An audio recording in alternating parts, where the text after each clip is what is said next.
Good morning, everyone. Welcome to our final day of the English Open here in Southampton, England. Oh no, Bernie's already, oh no, stretching out his hip. It is our mixed doubles day.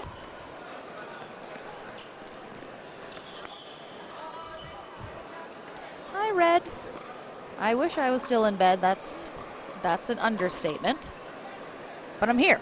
I'm here. Ooh, ball on court. Lauren McLaughlin here. Again, English Open, mixed doubles day, final day of coverage.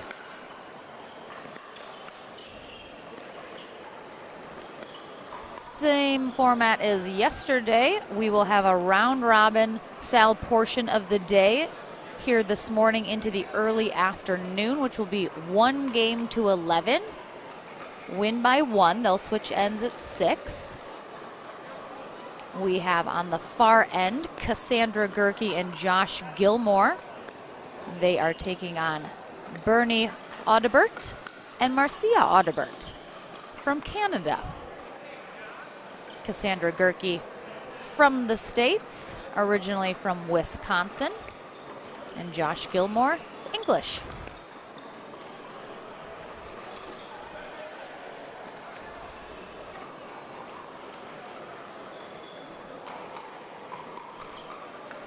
(2-0-1) here as we get into the day.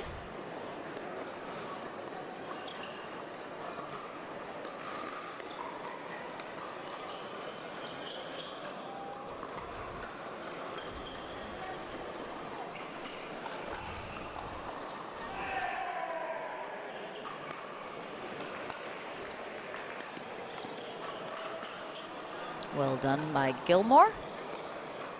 Gilmore was a last-minute addition to the tournament, or at least in the singles division on Friday. He won men's 5.0 singles, gold medalist. Good to see Gerke going for that Ernie a lot. That is one of her trademark moves.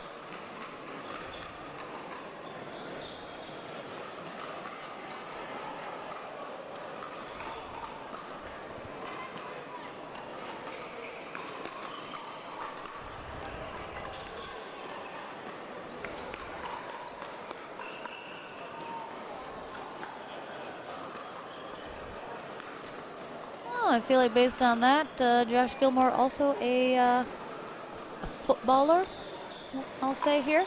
Soccer player for my American friends. Please do say football. I did. Football. Yeah.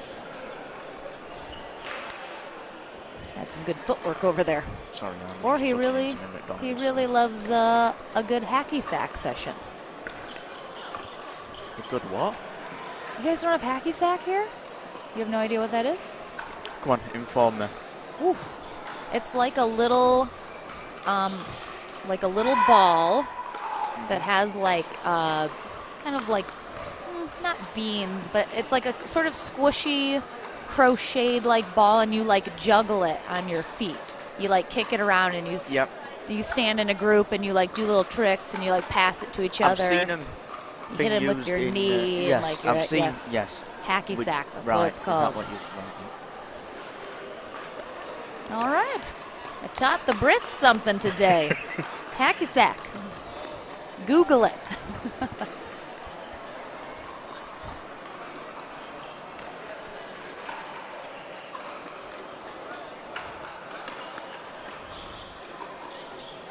Nice drop there from Gerke.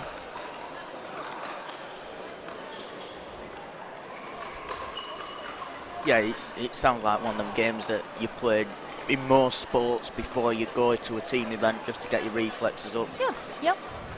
I must have got the score wrong this early on. What's the score? 6-2-1 is our score here. Got an end change.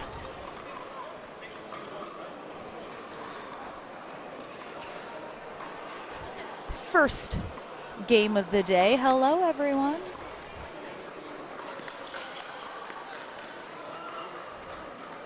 Well done. Good hands there from Gerke and Gilmore.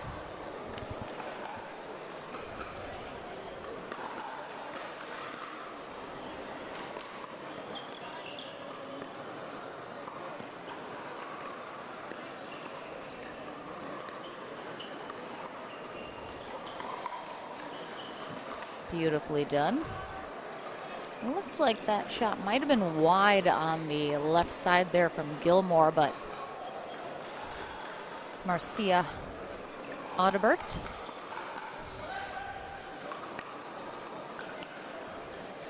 It could be Marcia also. I'm not sure if I'm saying her name correctly. I didn't have a chance to ask her. Oh my goodness. I assume they are husband and wife since they have the same last name and look similarly aged, but my goodness, he almost took her head off over there. And I was like, that's a married couple move right there.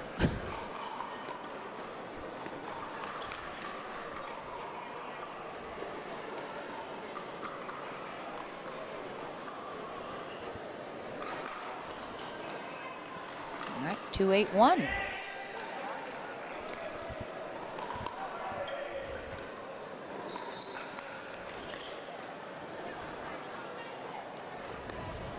Just a little bit of a lack of execution right now on some of Bernie Audibert's shots.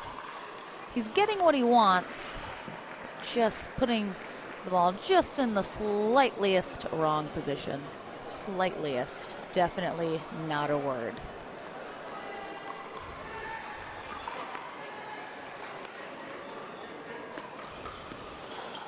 Oh yeah, that's well wide.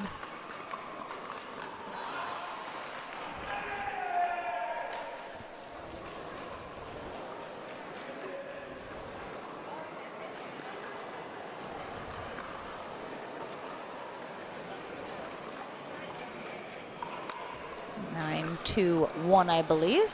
Ooh, and that's deep, so it's going to be a game point here for Gerke and Gilmore.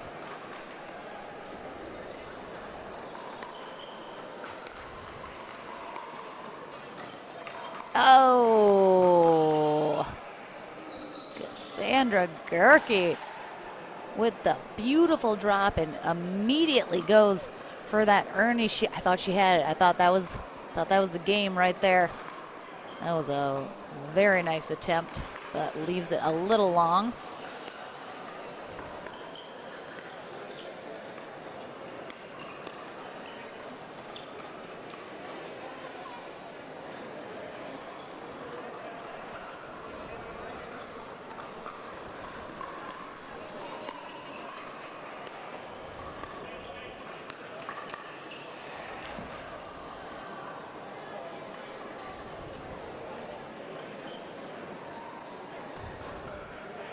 All right, 2-10-2.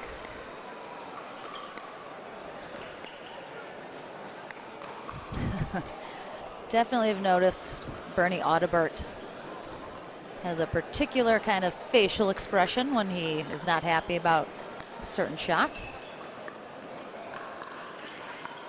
Good hands there from Gerke as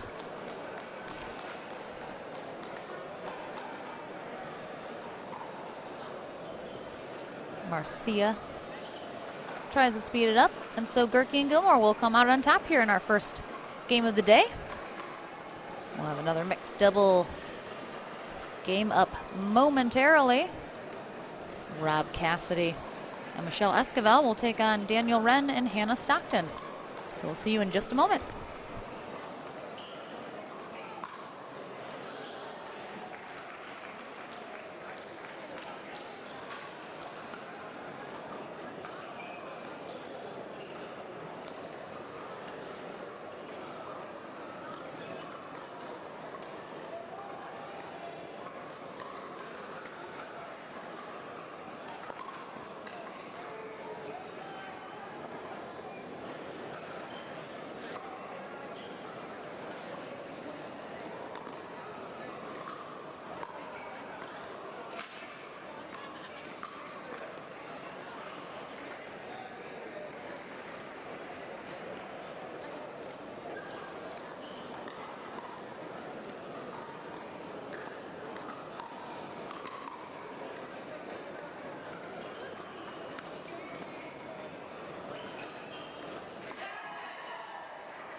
All right, our next mixed double game on deck here at the English Open. Here at the David Lloyd Club in Southampton.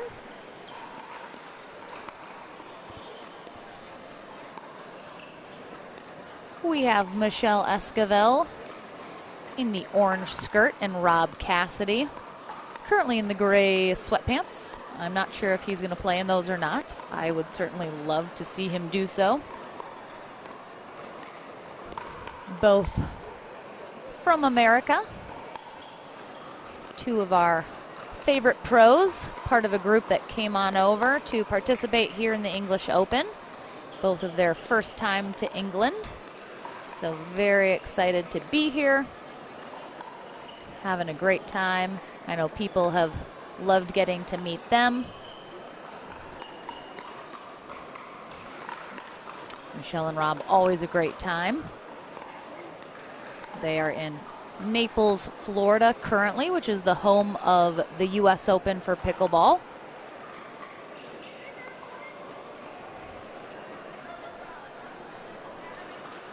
They are going to take on Daniel Wren in the red and Hannah Stockton, both from England.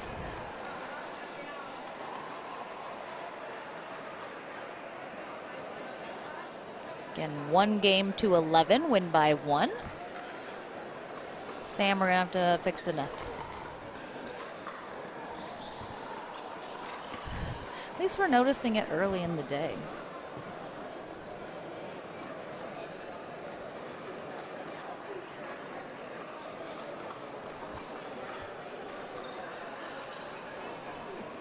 All right. Wren and Stockton to the far end to start. Cassidy and Esquivel on the near end.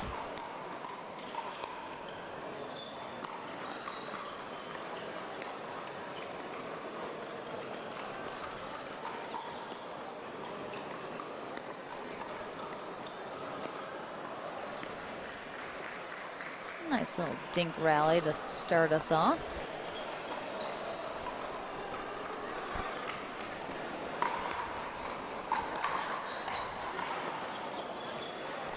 A little wide on that third shot drop from Cassidy. Rob's going for the casual look this morning, by the looks I of mean, it. sometimes you just gotta feel comfy while you're playing. Probably feeling the cool climate here today. It is a little chilly outside. Yes.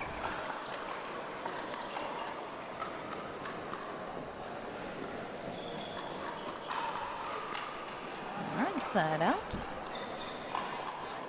0-1-1.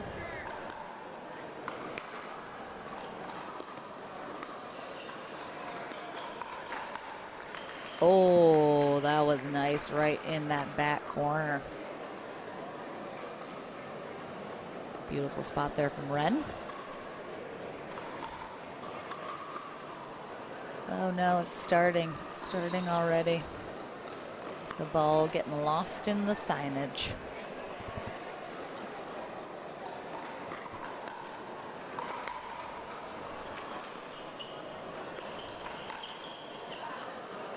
Oh, sneaks that one over the net.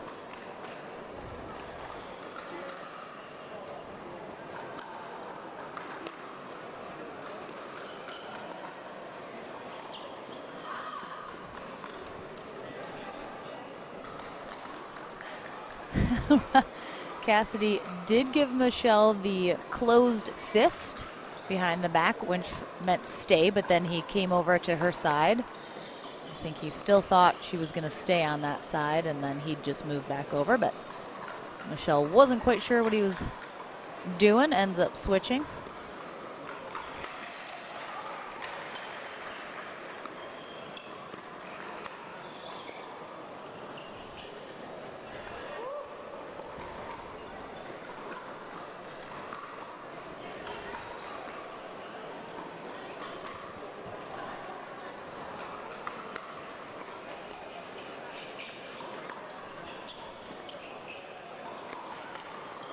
Nice little speed up there from Cassidy. Bit of a runaround forehand for his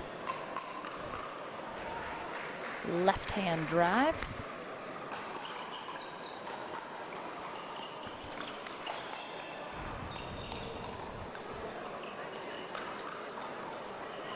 Oh, a little wide there as Ren tries to go down the sideline. Red, excellent question. Yes, so this is the 19-plus division. In the U.S., all of the amateur brackets are broken up by skill, age, or sometimes both. So we have lots of different brackets within a skill division. So this is 5.0 plus. Usually there would be a 19 plus, and then the next category is 50 plus. So it's really a big category if you're under 50. And then it goes usually in 5-year increments. So there'd be a 50 plus, 55 plus, 60 plus. Could go all the way up to the super senior brackets, which are generally 70, 75. Not a lot of tournaments have those, but most of the tournaments in the U.S. have a lot of amateur brackets. Sometimes it's just skill. So it'll just say, you know, 3.0, 3.5, 4.0, etc. And it's all the ages within that. But you know that going in, signing up, that you may have to play a wide range of ages. But yes, lots of different age brackets. There is no age limit to tournaments, so as long as you are within the bracket somewhere. And most tournaments also allow 19 plus is the youngest division, but there are a lot of under 19-year-olds that play in that bracket as well. So that is allowed. Usually there's a minimum age for most tournaments. All right, we've switched ends here in this game as Cassidy and Esquivel got to that 6th point. Nice get there from Stockton. Bit of a chicken wing get. Got the job done though. Unfortunately left it up a little high. Hard to control that. Sam, are you okay? He's full chicken mode over here.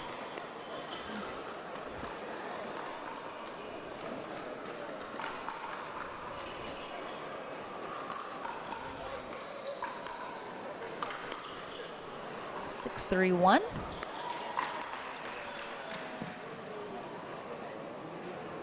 Just long there from Cassidy.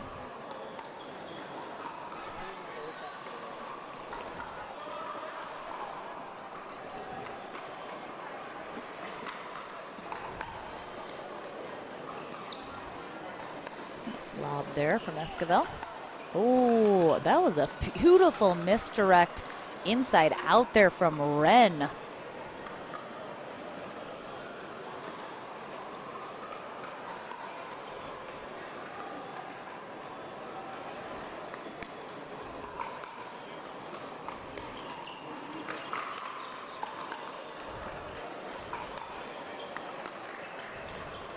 Oh, nice drop there from Esquivel. Well done. Actually didn't quite realize that Ren was also a lefty. So we got 2 lefties on either side. Well done.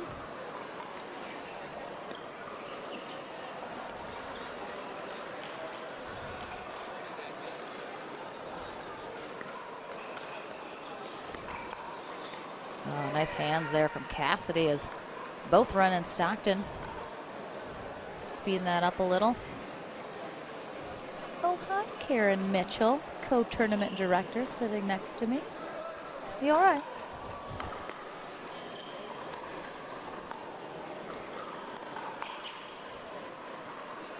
Saw that same shot on the other end.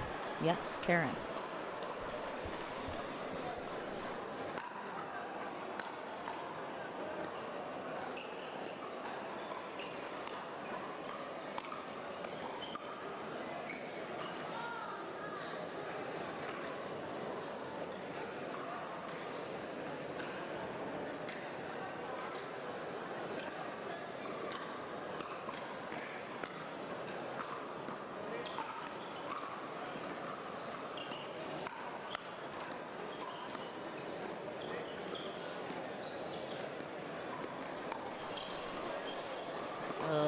press long there, but nice attempt.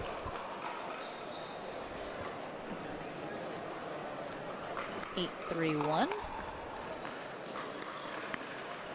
Oh, little flare there from Cassidy. He is well known for sort of behind the back, no look shots. That was a really nice return there from Stockton down that sideline. It's too much angle there from Cassidy though. And that'll be a game point.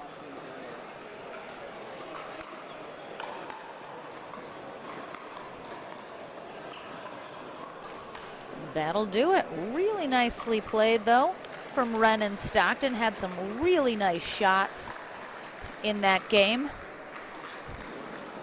But Esquivel and Cassidy come out on top.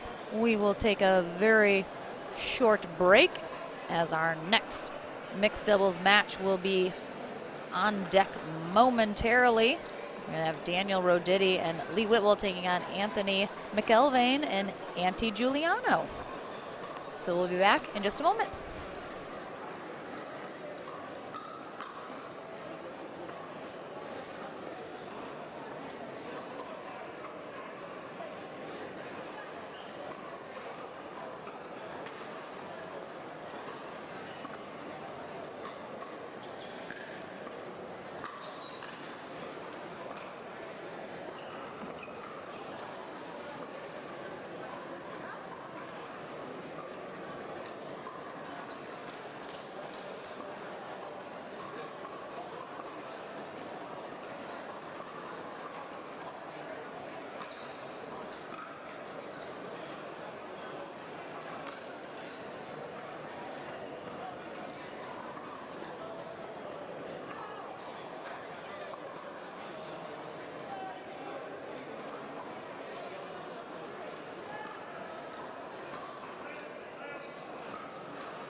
right, our next match underway. We have Lee Whitwell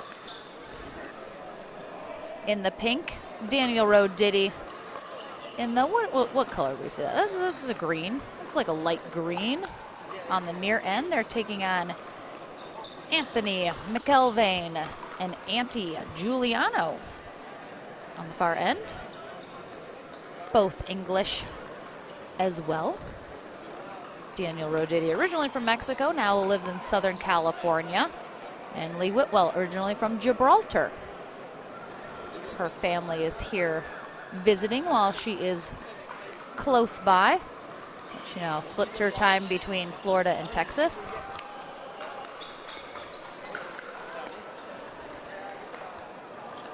One game to 11, win by 1. They'll switch ends at 6.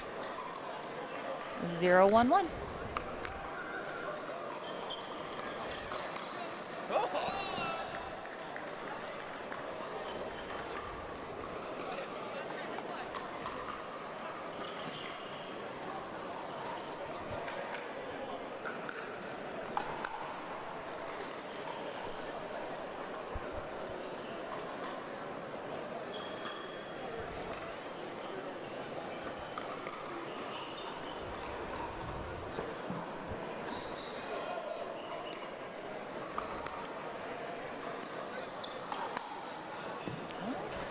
Two more lefties facing off, Whitwell and Mcelveen, both lefties.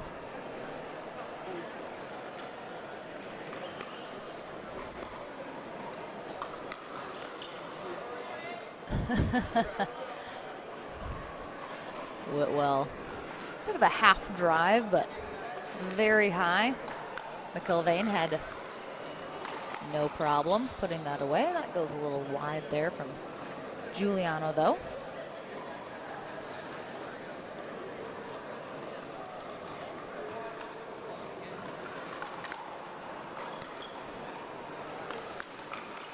There's only one L.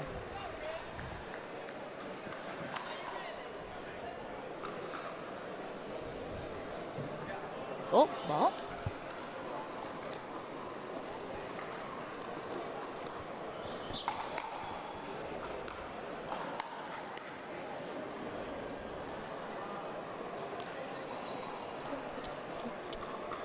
You have 2?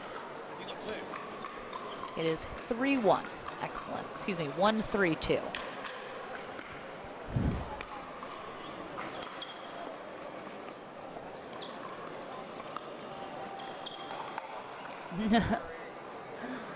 Rodity catching Giuliano, coming back on the court. A little body tag there. 3-1-1.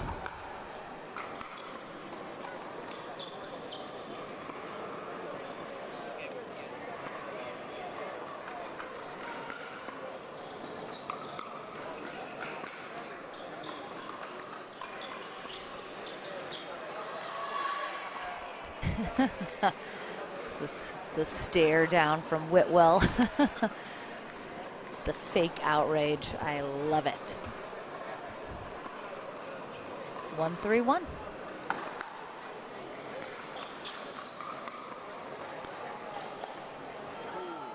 That was a bit of a miss hit there from Rodity. I think it was off the handle of his paddle.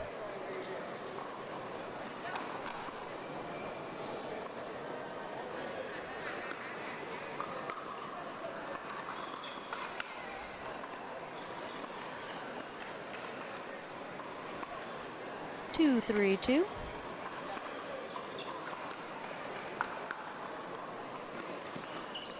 Oh, perfectly placed shot there from Giuliano. Died off Whitwell's paddle.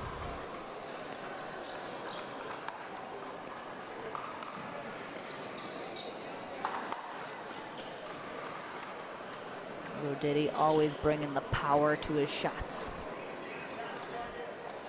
Has an extensive tennis background, as does Whitwell. It's really nice form there.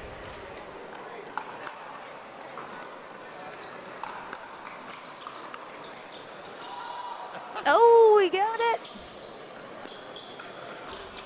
Oh, nice little teamwork there. Nice little poach from Whitwell. Rodity scrambling after the return clips the net. 4-3-1.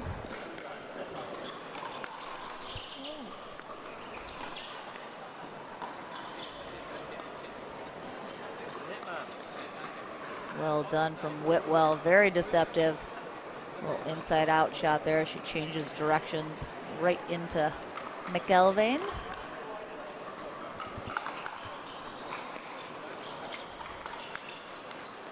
Ooh, Whitwell's going for another poach there, but didn't need it as that drive from Rodity gets them to 6 and the end change.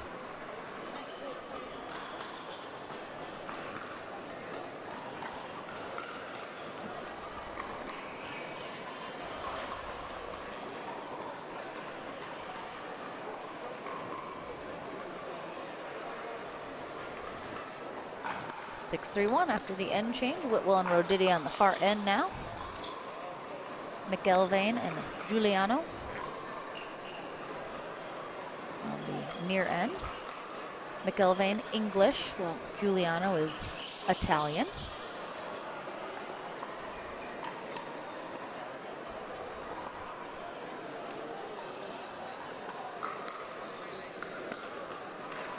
Her brother Pep Giuliano also playing. We'll see him a bit later today.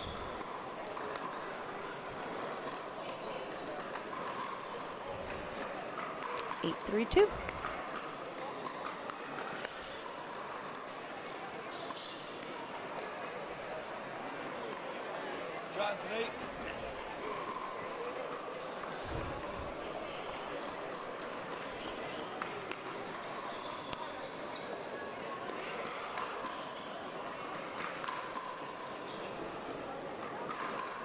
Three, 8-2.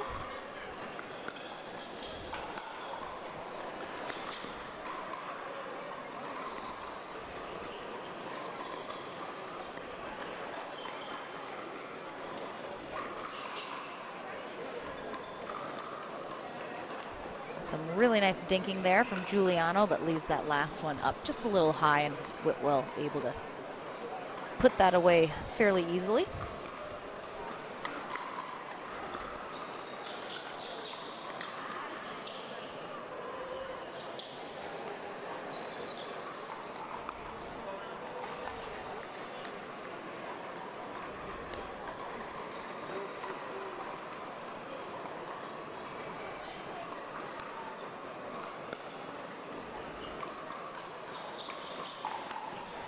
Nice spot there from Giuliano. Getting behind Rodity down that line as he's trying to creep a little middle, looking for the poach.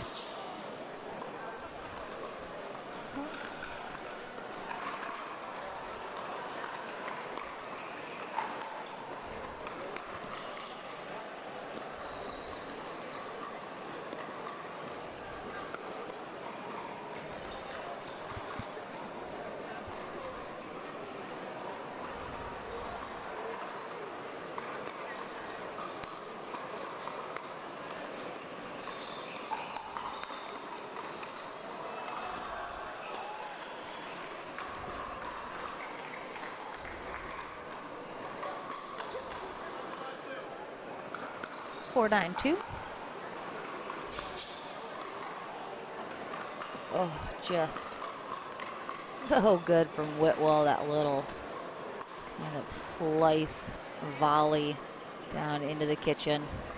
Brutal.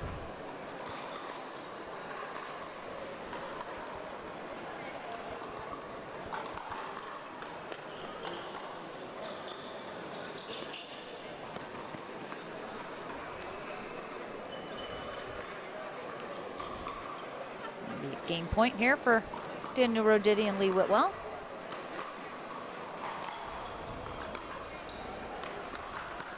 I mean, the precision of Rodity's drives, it's just so precise. I said the precision is so precise.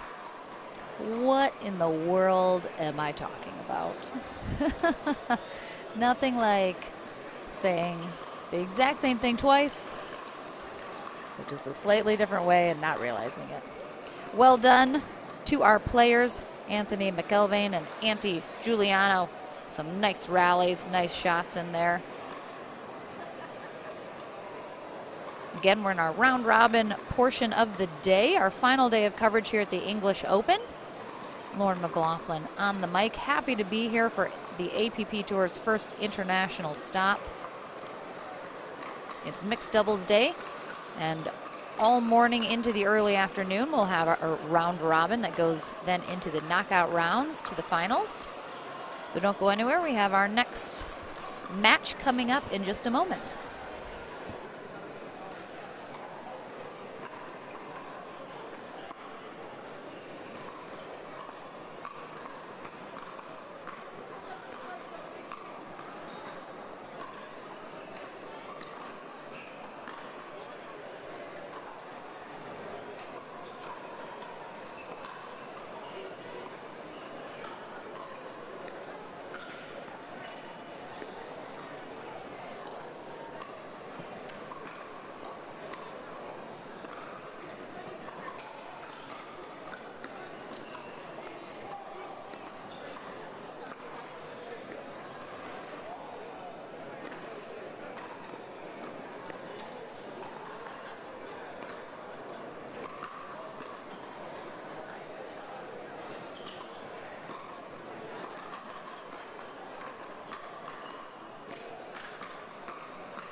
get those coughs out of the way.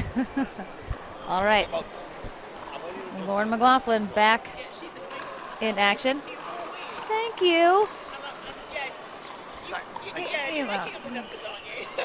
But I said, I was like, whenever he's playing. Are we in? We sure are. The velvety voice yes. of Peter Hitchman joining me for this very special matchup.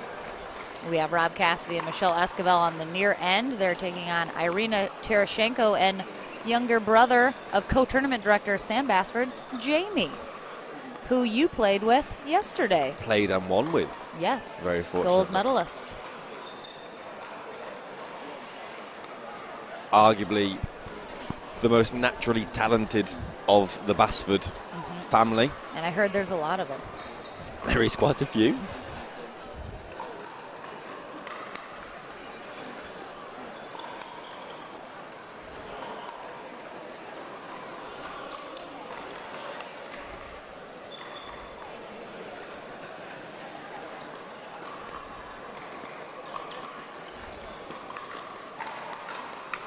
Oh, look at those hands. And there's actually a brilliant story as to why Basford and Irina Tarashenko are playing together. It all started in Italy 3 years ago. I mean, I feel like I need to like settle in by the fire with my Essentially, Rosie Lee. We went and played in the Italian Open, and there was a sort of an exhibition match where the very well-known William Sobek was there. Obviously, this young, brilliant player, and we needed another young player to play with him. So Jamie Basford was put up for that against two. I can't actually quite remember who against, but they played out of their skin, and Irina at the time said, look, I need to play with Jamie at some point. But, you know, at this time, Jamie was, you know, probably 14, but about 4'10". Yep. Very cute. And now he's 5'11", 17 years old. Still very cute. Still very cute, but brilliant. He is a joy to play with. Yeah, watched some of you guys yesterday a little bit. I was impressed. But no, he played tennis at a very high level, but the reason that he actually stopped was because he didn't have that innate desire, complete drive to... Which you need. To win, to be that competitive, which I don't think one of the reasons that I love playing with Sam or Jamie as a Basford is that we play to enjoy it. Nice pickups. Oh, unfortunately, Tarashenko getting big. They're both brilliant as well. This should be a really nice match. I also appreciate that you said they played out of their skins. Out of their skin. We do not say that. Yes. Played out of their skin. That is what. Oh!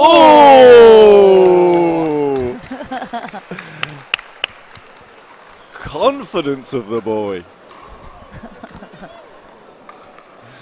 Oh, I feel like a proud father. You sound like it.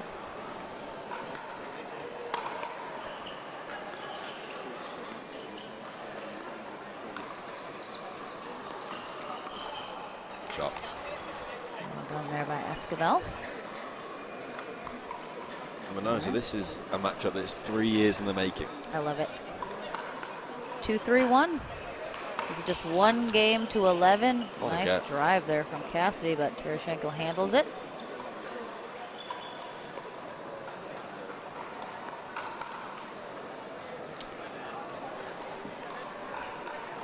They're really targeting, actually, the dink of Rob Cassidy. He doesn't seem to want to attack much when they're playing a bit of a slower game. He will. Certainly his style, but got to find maybe the right moments. As they say, diamonds are made under pressure, and Jamie Basford is turning into a beautiful one. No. I mean, you should mention that's also your cousin. It is my cousin. And someone that I have the pleasure to play with once a week. Unfortunately, grew up 10 minutes away from them as well. So, yeah, very pleased. Esquivel a little frustrated with herself.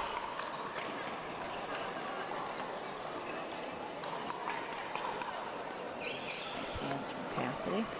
Keeps the ball so low.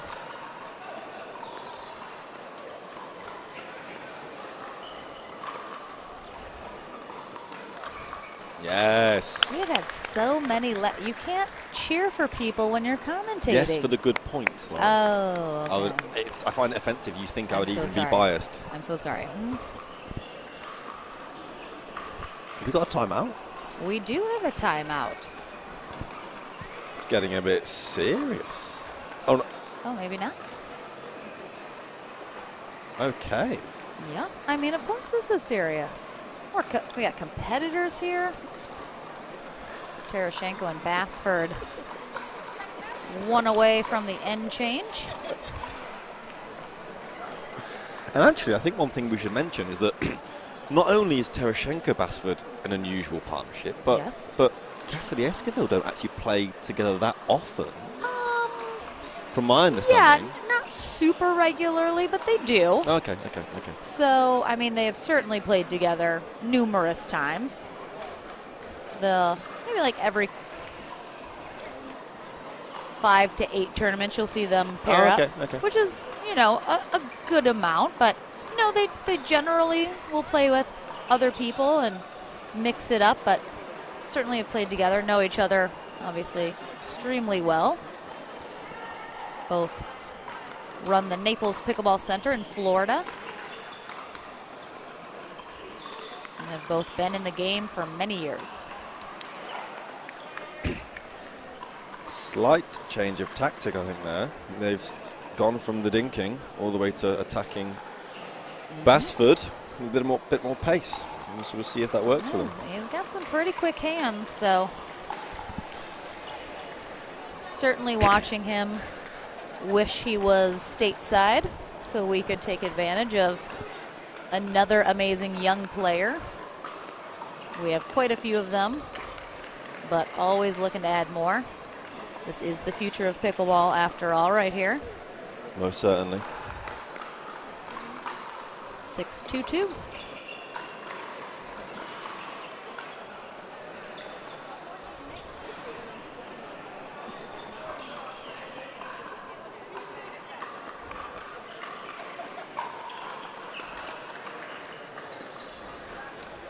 Actually, one thing as well is that Basford has played with an engaged paddle his whole entire life.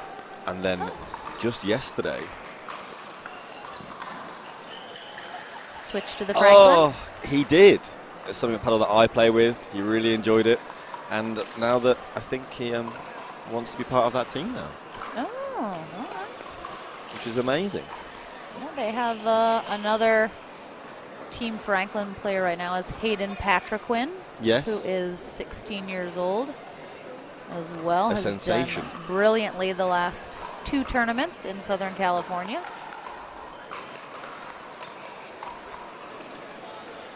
Bit of a fight back here. And that timeout and the slight change of tactic may have worked. Well, it's starting to work for Cassidy and Esquivel.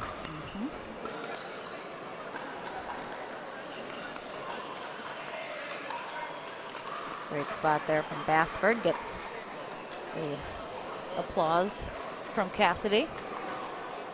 6-5-1.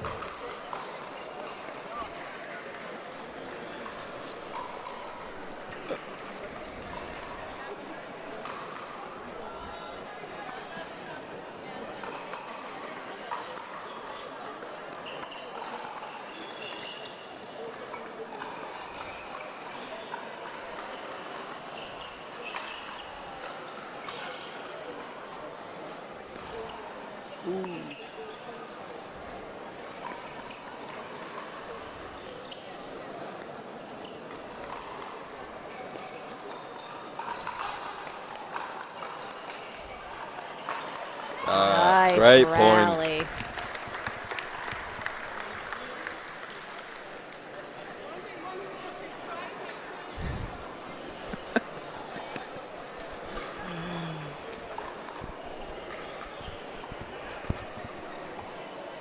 Tarashenko, always fun to play with, so I know Jamie Basford is going to enjoy himself today regardless. Oh, and he's tagged by Rob Cassidy.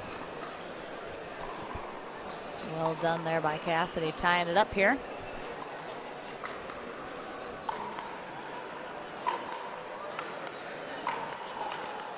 Oh, what an angle. Was really nice. Tarashenko just opened that paddle face.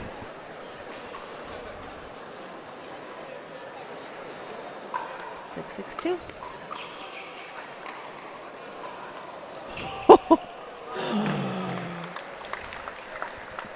It's just so good to watch.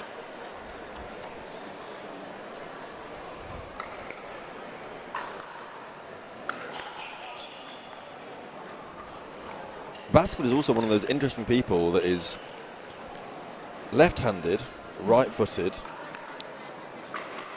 and pretty much ambidextrous. Never a bad thing. Oh. Sick tricks indeed. Tarashenko going for the highlight reel shots here.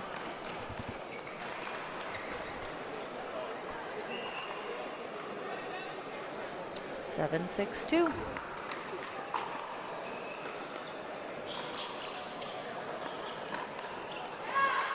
Beautiful spot in the middle. We've had lefties in every game so far today. Have we? We have. It's quite unusual. I know. Lefties are really taking over pickleball.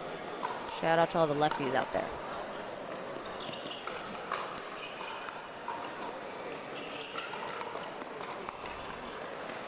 Nice hands there from Cassidy.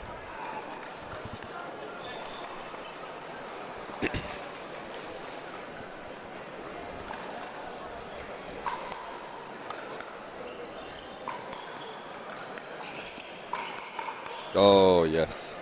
Great drive. Cassidy's so fast that he can run around the ball so quickly. Which opens up that angle. And on his forehand again.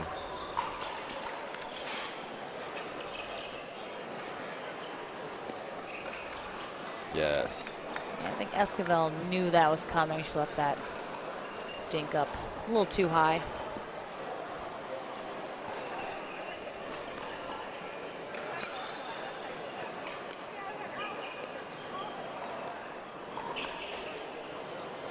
I think it's also really nice to see watching, Esquivel Cassidy start to get a little bit more pumped, a little more competitive, which is brilliant. 7-8-1.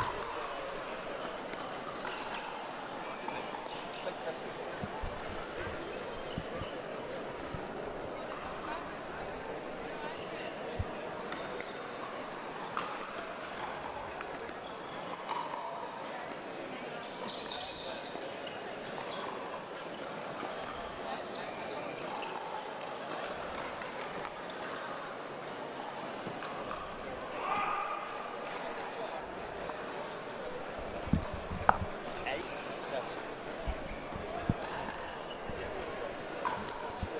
7-1. Back to Cassidy and Esquivel trying. Oh, yes. The runaround forehand is always just such a good spot. A lot of pros use that shot. Opens up a lot of options. Yep. Esquivel needs a few big winners, rallies to go her way to get herself a little bit fired up here. Ooh. And they're going to be on game point now.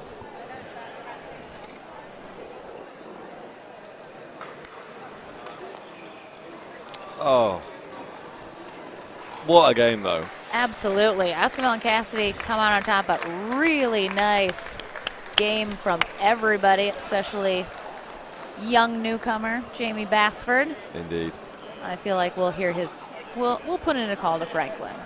They could add a junior international player. I think. If I can be sponsored by Franklin, Jamie Basford can most certainly be sponsored by Franklin. I think we can make it happen. I'm sure we could. All right, stay with us here at the English Open. We'll have another mixed doubles game coming your way in just a moment.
Welcome back to our next match here in mixed doubles round robin play at the English Open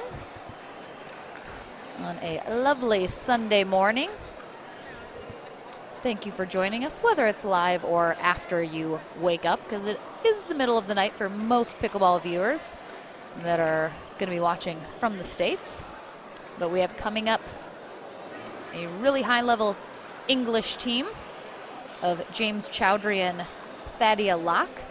Thadia, the top female pickleball player in England. Chowdhury has only been playing about 7 months, but comes from a very high-level tennis background. Was going to go pro, was the hope, but several injuries sidelined that. He ended up going to college in the States, living there quite a while. And a real treat to have our other pairing, Christy Fronimos and her husband Nicholas. Nick is first generation Greek, while Sorry, I was just... No, you're fine. I might have to have a smoke. I was just wondering why that guy was just taking pictures of my stuff. Christy is from the States, but they are really focused on spreading pickleball in Greece. That's kind of a passion of theirs. Haven't been playing pickleball too long, but they're trying to grow the sport specifically in Greece. Certainly I know Greece is on my very short bucket list of places I want to visit. I have not been to Greece yet, so definitely high on the list, but they are, again, just really trying to grow the interest and get people involved. Nick was telling me last year there were only 2 pickleball players in all of Greece, which was the 2 of them.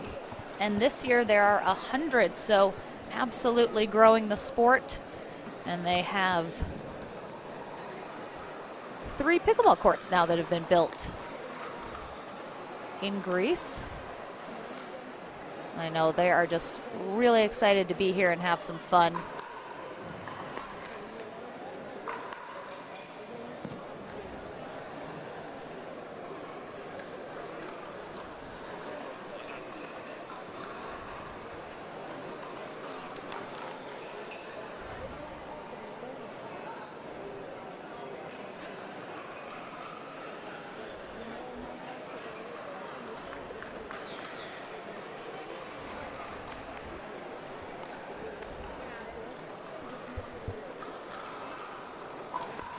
I believe it is 1-1.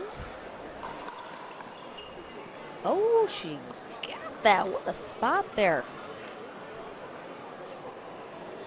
from Christy Fronimos.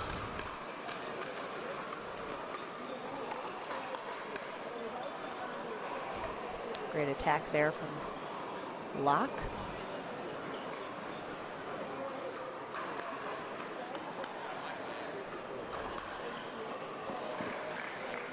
Beautiful spot right up the middle there from Chowdhury.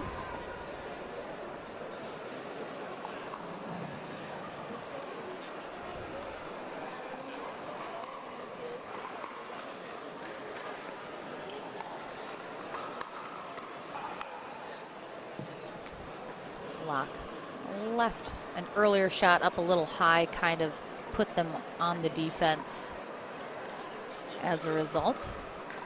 The Fronimoses able to take advantage. 1-3-1. Nice spot in that back corner again, right up the middle.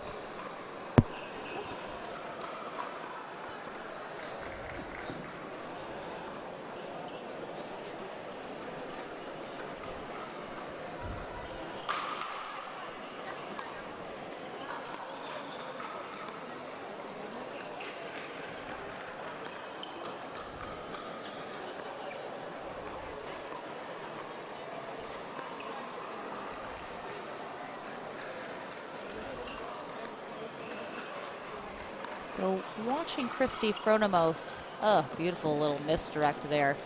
inside out down that sideline from Lock. But watching Christy Fronimos, it doesn't appear she ever hits a forehand. It looks like she's hitting a backhand on every shot, which, if that works for her, great. Just a little bit of a unique style that I'm noticing.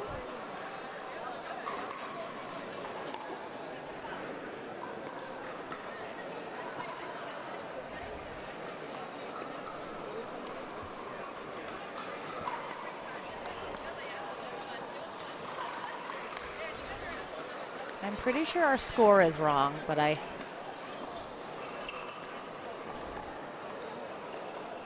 trying to hear. Yep, I thought she said 5-1-2, and they did just get to 6, so that makes sense.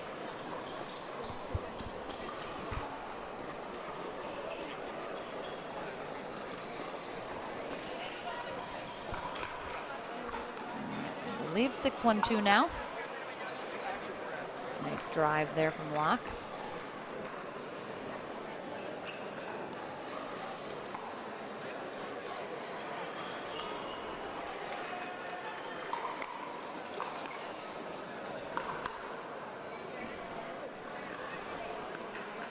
Let's see if Nick and Christy Fronimos can put a couple points on the board here after the end change.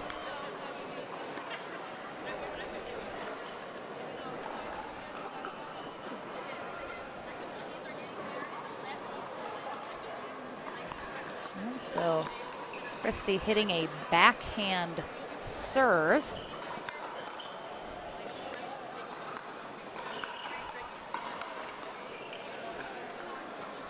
Lock coming from a very high-level tennis background. She currently works for Wimbledon, which of course is going on right now, and all of the staff at Wimbledon are allowed 1 day off during the tournament, and she chose today to be able to be here and play some pickleball.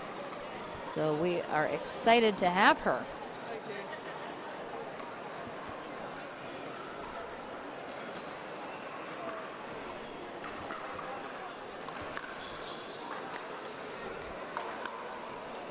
Oh, another really nice drive up the middle.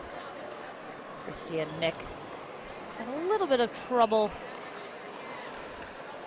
having someone be kind of aggressive in that middle.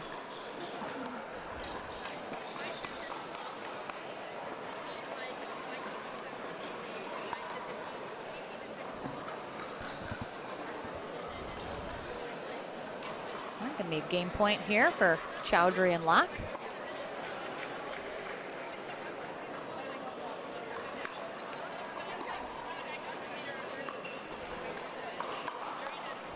Oh, Chowdhury. Really nicely done there on that lob. Lock went up for it, couldn't get it, and then Chowdhury chases it down.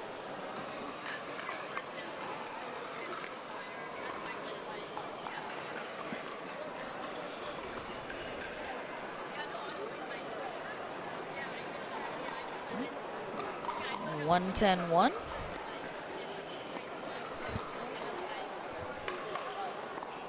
Oh, almost really nice pickup there from Christy Fronimos.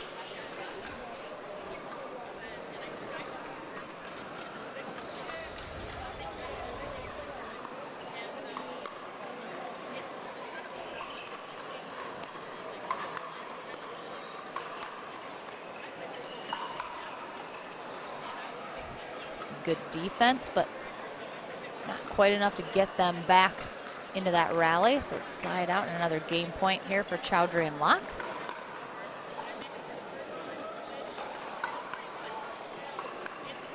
Nice poach there from Chowdhury after a drive from Lock, and that will get it done. Again, very excited to have the Fronimoses here. And again, if you are in Greece, if you love traveling to Greece, if you know someone that's in Greece that would love pickleball and want to try it out, definitely have them contact either Nick or Christy, maybe on Facebook. Again, Fronimos is their last name. They would love to hear from you. Again, trying to spread the love of pickleball in Greece. And I know lots of people trying to grow it in other countries as well. So happy to have them. We'll be back with our next mixed doubles matchup here at the English Open right after this.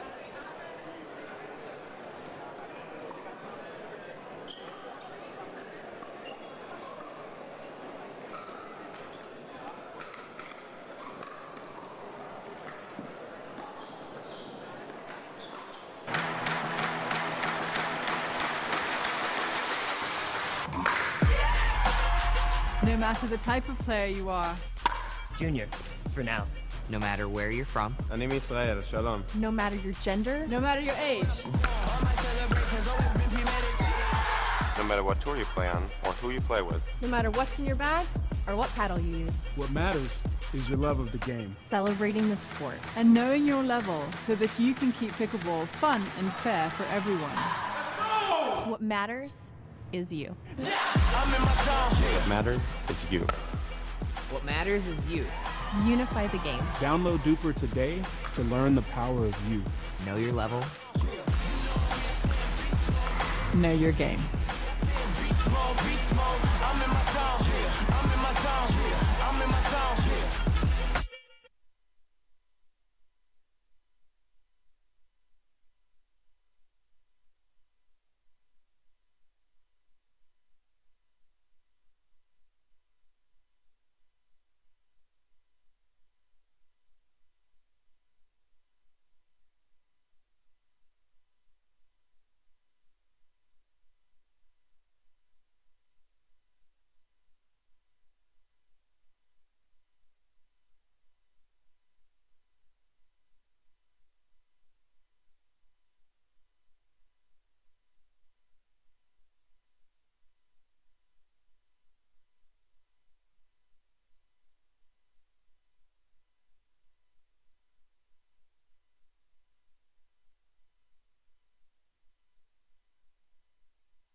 All right. Our next, oh, we got some coordinated outfits, which I appreciate.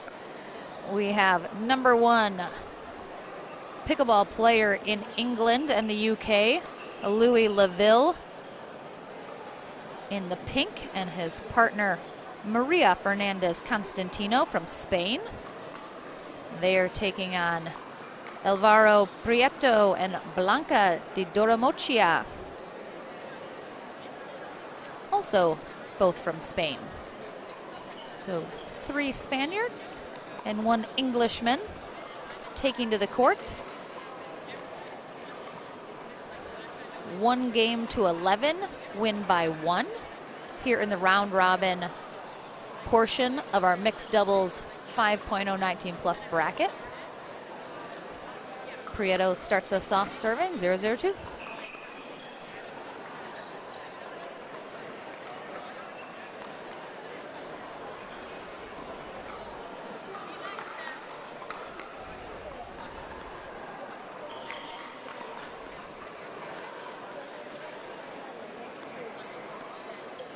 Oh, that angle from Constantino. We have seen that many times already this weekend. It is deadly.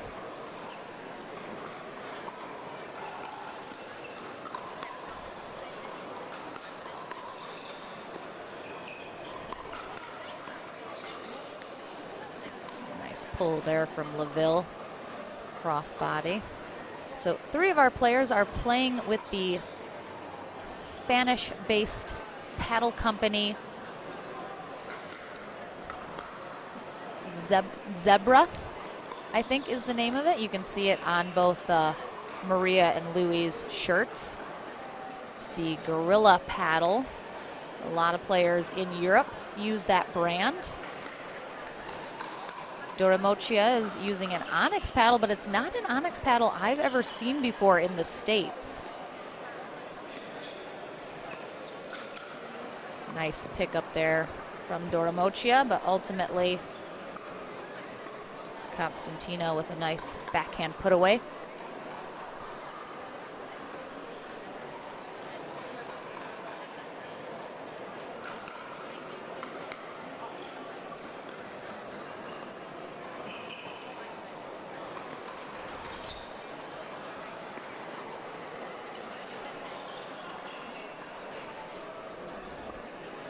Last ball from Doromochia looked like it was attackable, especially because Constantino is taller, so she's got a lot of reach. So a little surprised she didn't attack that maybe up the line.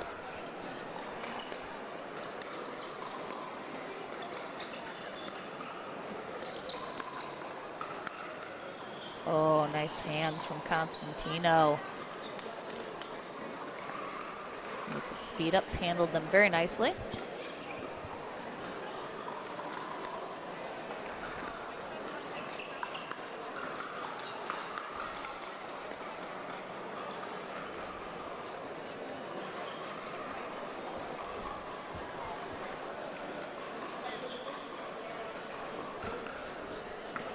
I believe it is 4-0-2.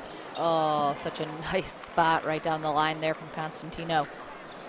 Beautifully placed. Constantino been playing about a year and a half.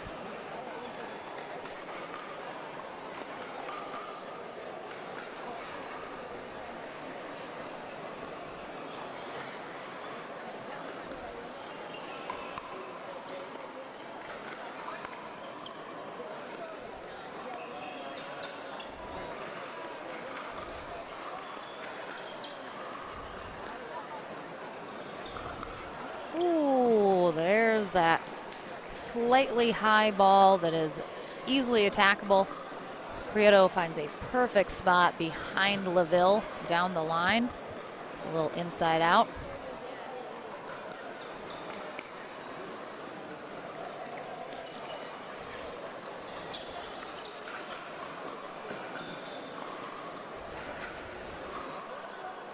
Again, when we saw Doromochia play yesterday in women's, she is a lefty. As I said before, we are seeing lefties every single game so far here today. but her and Prieto are not stacking.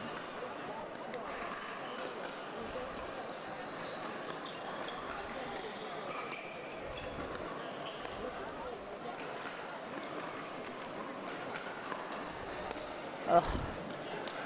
Constantino was setting that up the entire time with that straight up dink, just looking to be able to earn and put that away. Well done.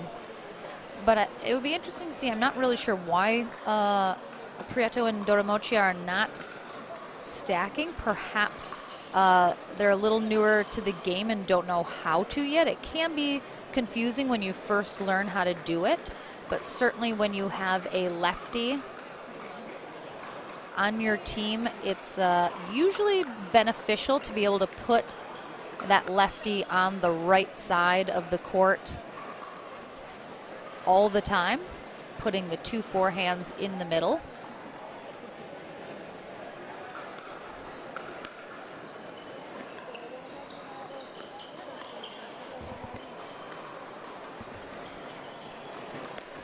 So thank you, Red, for that question. Stacking is what happens. So in pickleball, you have to serve and receive from a certain side of the court every time. You can't mix that up. But if you want to play on the court on a certain side, you will stack with your partner in a way that allows you to serve or receive from the appropriate spot on the court and then shift into the other side of the court.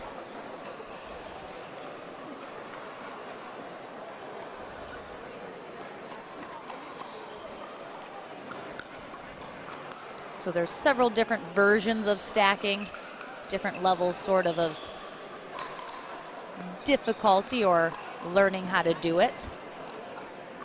But you'll notice Maria and Louis have decided they want Maria on that right side, but she's on the left side to serve, and then she shifts over because she wants to play on the right side. But because she's serving, she has to serve in the correct position. So now she's back on the right side serving. And they don't need to shift because they're already in the correct position. But if they get another point, oh, Laville goes for the poach.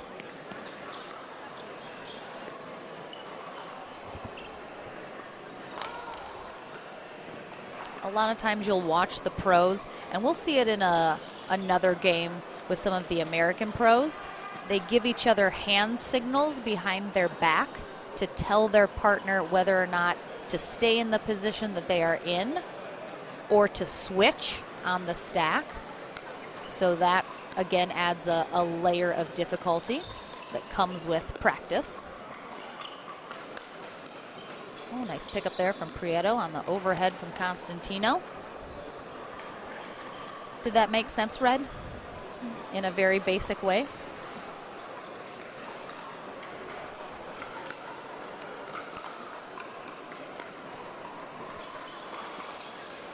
Nice reach there from Laville as he comes across in front of Constantino, and that'll give them a game point.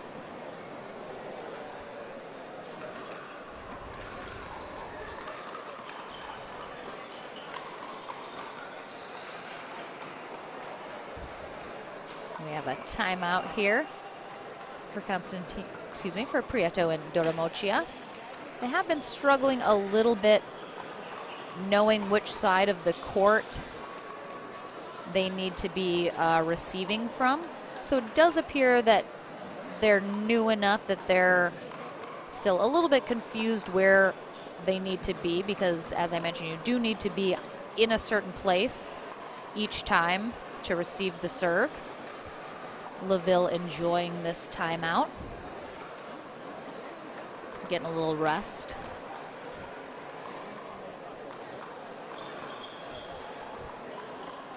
Hi, everybody.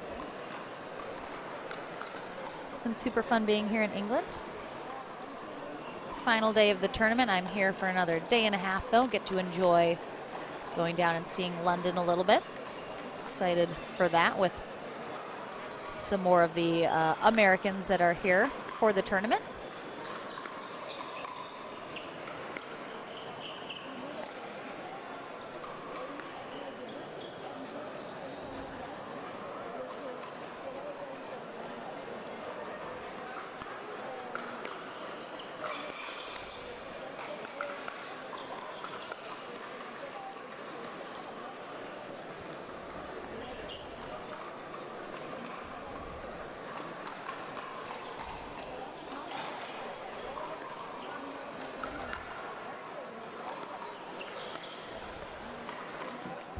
Laville catching Dora Mochi on her way up to the net, going behind her.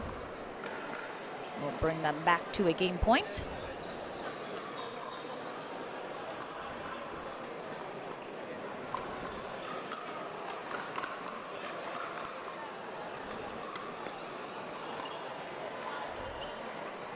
That return was just long. So that will be the game for Constantino and Laville. We'll be off for just another moment, and then we have another mixed doubles in our round robin bracket coming up next. Cassandra Gerke and Josh Gilmore will face Anthony Mcelveen and Auntie Giuliano. We'll be right back.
All right, our next match is up and ready to go.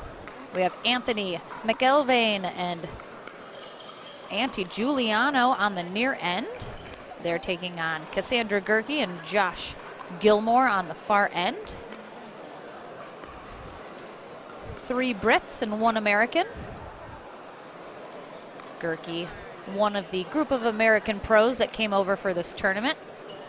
I know has been having a fabulous time getting to meet people, as am I.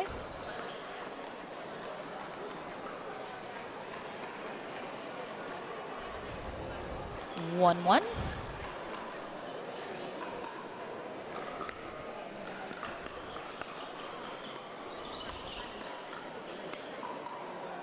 Ooh, Gerke getting low. One of her, ooh. Oh, nicely done. Goes for the area. Didn't quite have it, but then was able to stay outside of the kitchen and get that dink. Really nicely done.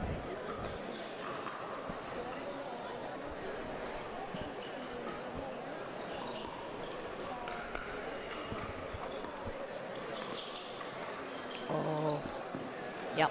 Giuliano leaves that up a little high, and Gilmore able to just kind of nicely roll that up the middle.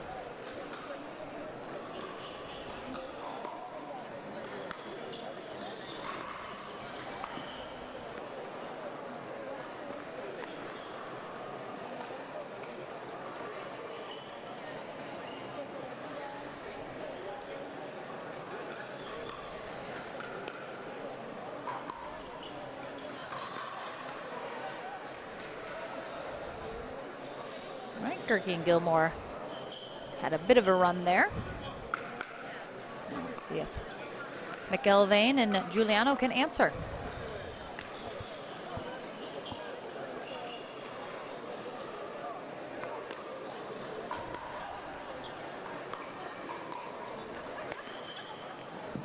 Nice little poach there from Mcelveen. He wasn't going to come over and take that, but after he noticed, oh, excuse me, just wide.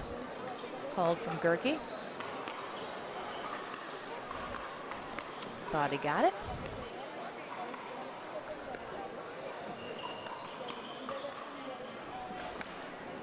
Nice job, Gerke setting up Gilmore there, getting the pop up for the put away.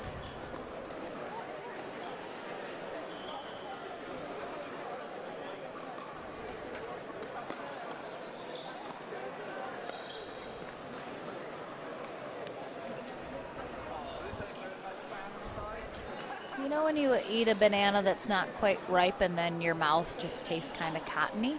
That's, I got unripe banana cotton mouth right now.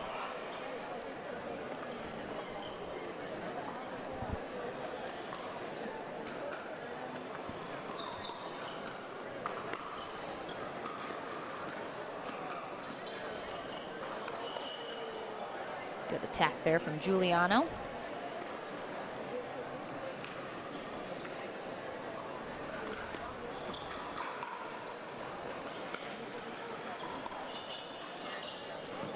A little wide as Gerke tries to go behind Mcelveen.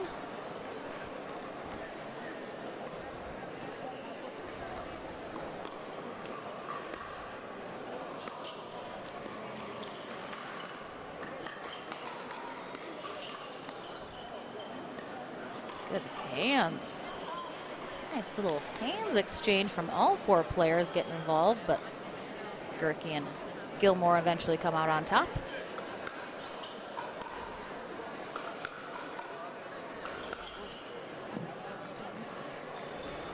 Well done. Going on the offensive, taking that out of the air with a volley versus letting that drop and reset.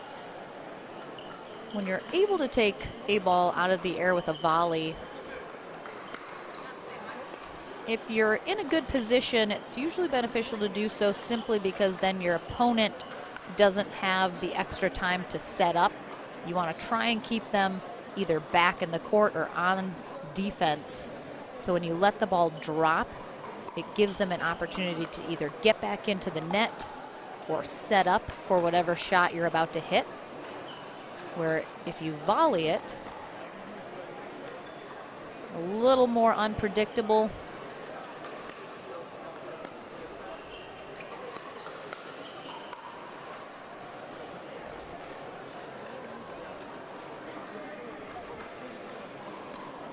3-5-1 here in this game to 11, win by 1.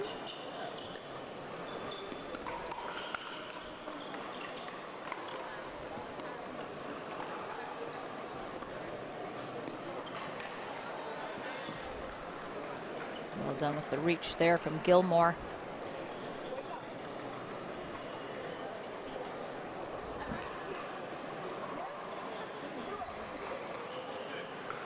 Three, 5-2. Oh, a little paddle collision there between Gerke and Gilmore. Both of them wanted to take that shot.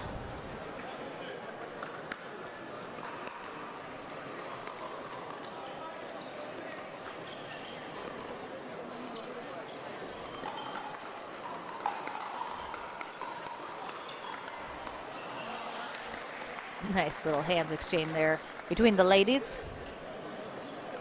Gerke just so good in those hands battles, especially with that punch volley that she is known for.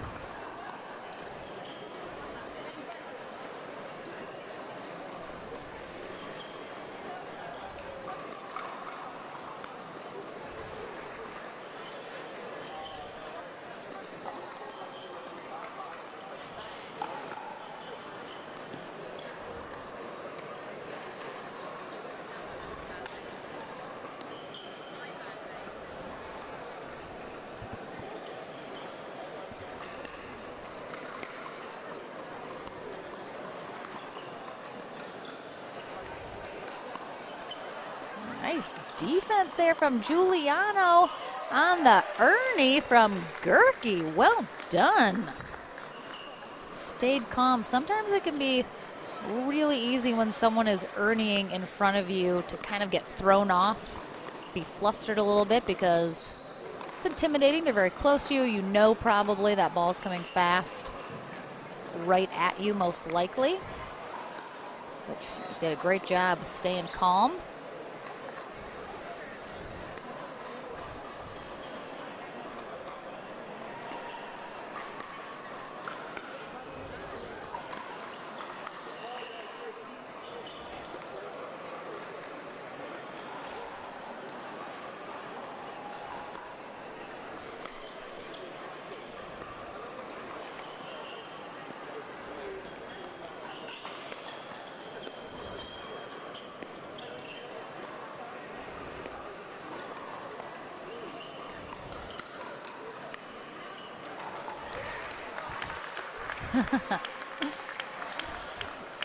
Auntie Giuliano, very excited that they came on top of that rally.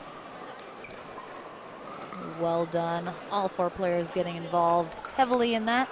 Oh, it's tough. Doesn't give up any points on that, though.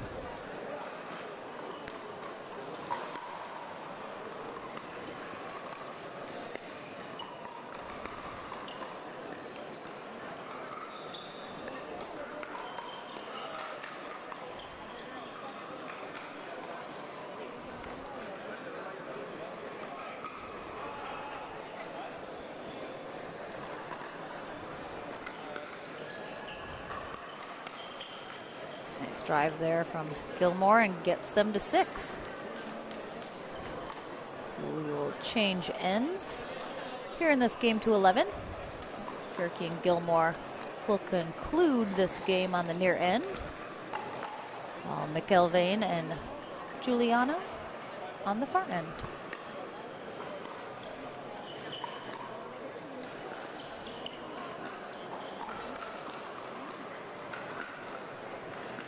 I absolutely misspoke earlier. I realized I said 3 Brits and an American for this match, but Giuliano is Italian. Excuse me. Her brother Pep would be very disappointed. He's been trying to teach me some Italian all weekend, which has been fabulous. They're both extremely lovely.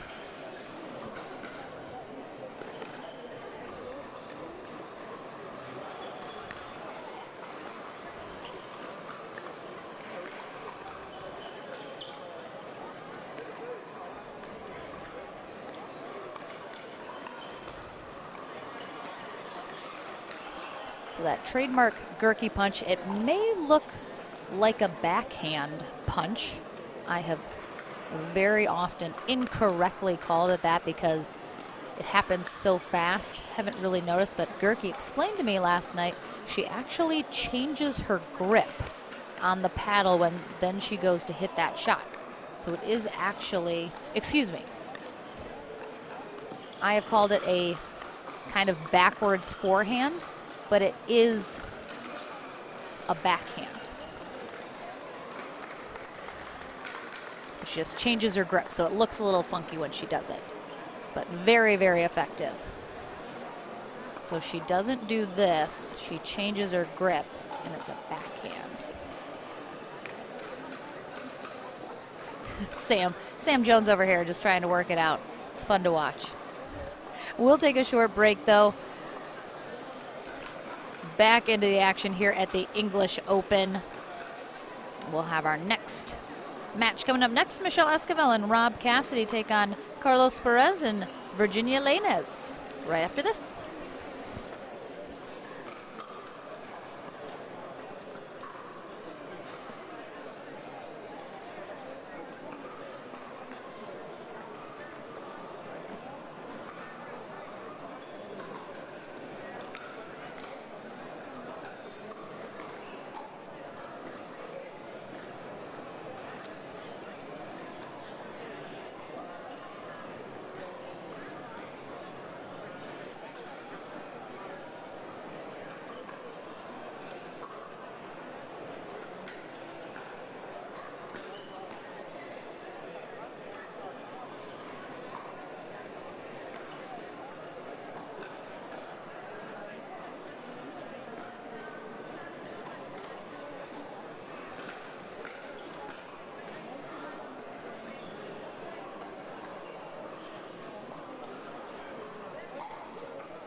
Well, welcome back, everyone, to our next mixed doubles match here in our 5.0 plus 19 plus division at the 2022 English Open here in Southampton, England. Lauren McLaughlin here with the APP Tour. Excited to be here, able to commentate and broadcast our first ever international tournament, which is the largest tournament in Europe.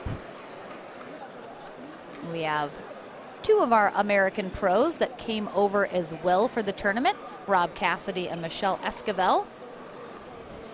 They are taking on two players from Madrid, Spain, Carlos Perez and Virginia Lainez.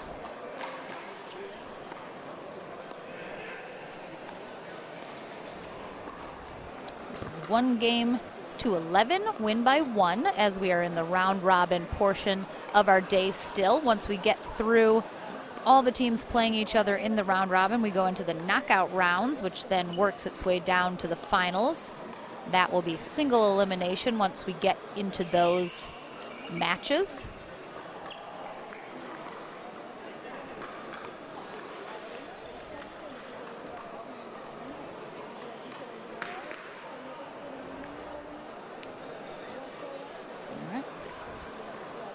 Lainez starts us serving on the far end, along with Perez.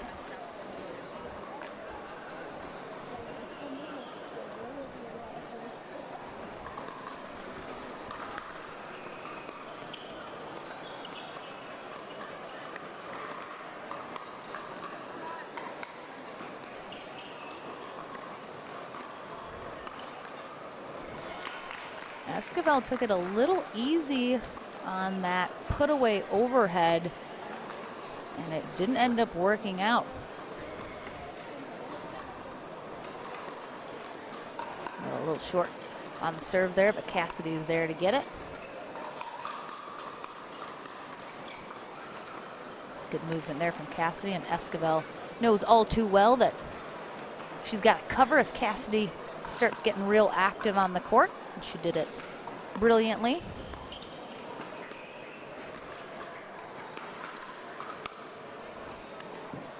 Esquivel make sure that put away stays put away.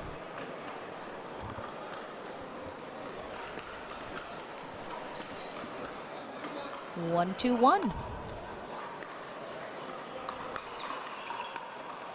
Oh, nice shot there from Lainez, but Cassidy with the quick hands. Ooh, oh, the NATO. Oh, Cassidy, he's a NATO, as in tornado, just so everybody knows. Just making it clear. Loves that little spin move on some of his shots. It has hence been dubbed the NATO. And he has his own theme song. Might be the only pickleball pro to ever have his own theme song.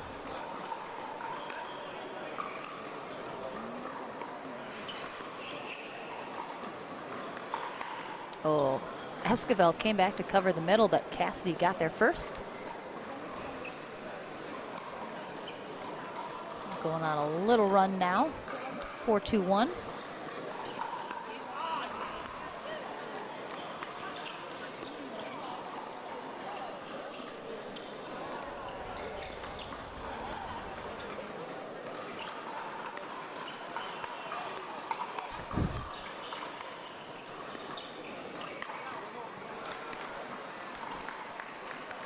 Again, Cassidy all over the place, but Michelle steps in, finishes it.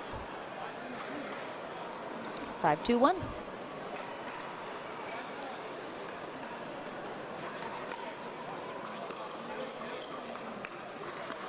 Oh, just a little confusion about who was taking that between Perez and Lainez. So nobody got it, unfortunately, and that gets Esquivel and Cassidy to 6. So they will change ends.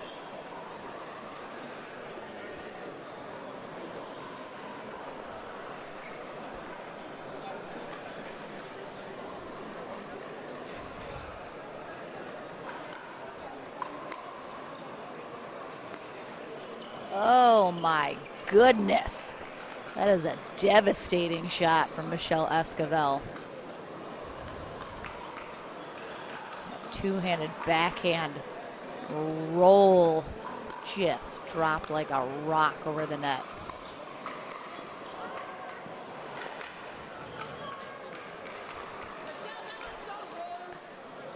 She's okay. Esquivel accidentally hits that a little too flat. Lainez was quick with the paddle.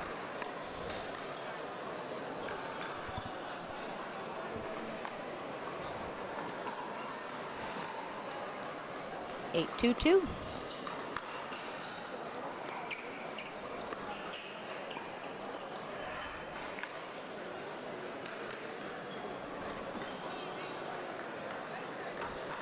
Lainez has been the only player this weekend I've seen using the drop serve, but I appreciate that.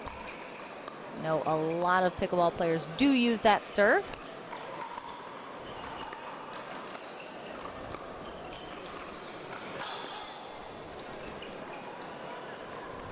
Nicely done there from Esquivel.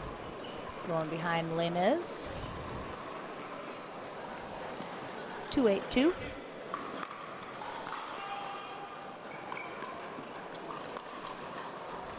Esquivel going for the angle to try and keep it away from Perez. A little too much angle though.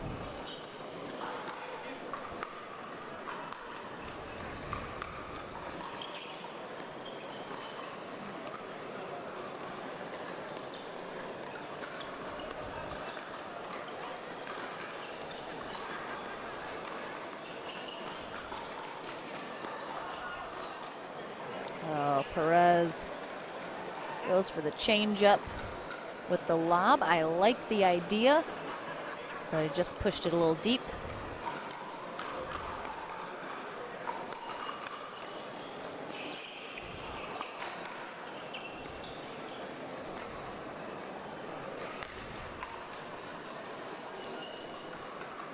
Nine 3-1.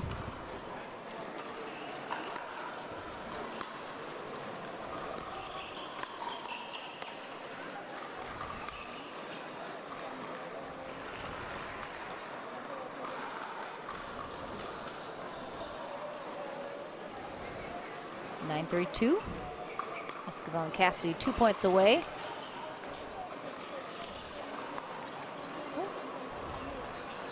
Rob Cassidy and Daniel Rodity won gold yesterday in our men's doubles.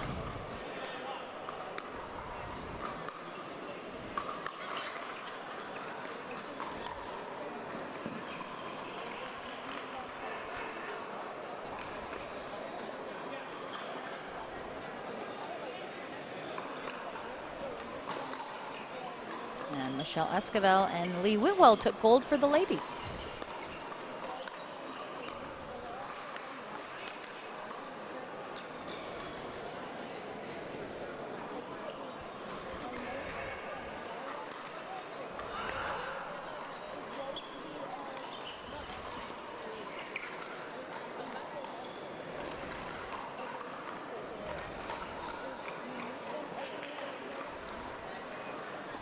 Game point here on Esquivel's paddle.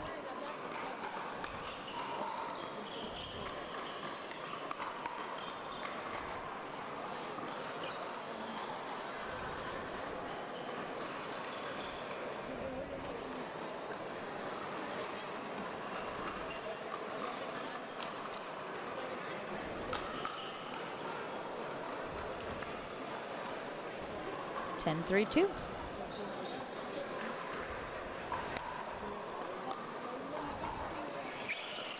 Oh, Carlos Perez tripped on a line, I think, on the court. Well done, well played, but Esquivel and Rob Cassidy dominant there in that match. We'll take another very short break, and our next round robin mixed double match will be on deck here momentarily. I have one of the players coming up. I'm going to need to ask her how to say her last name. So I'll be back along with more pickleball action here at the English Open right after this.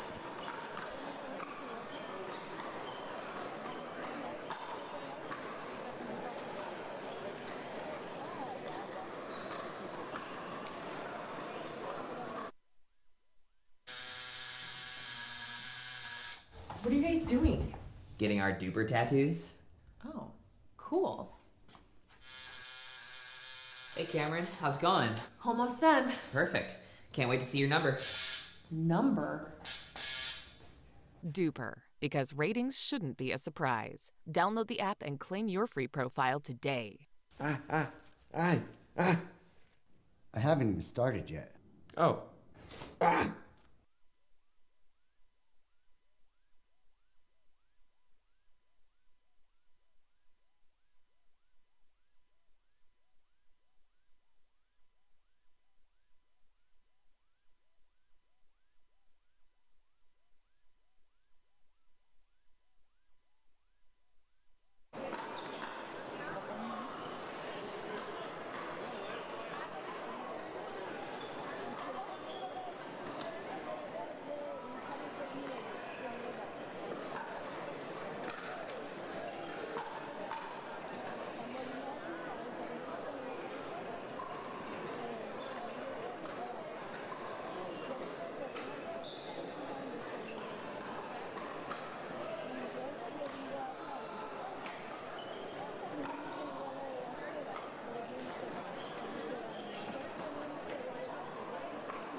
All right, our next mixed doubles round robin matchup is on deck here at the 2022 English Open.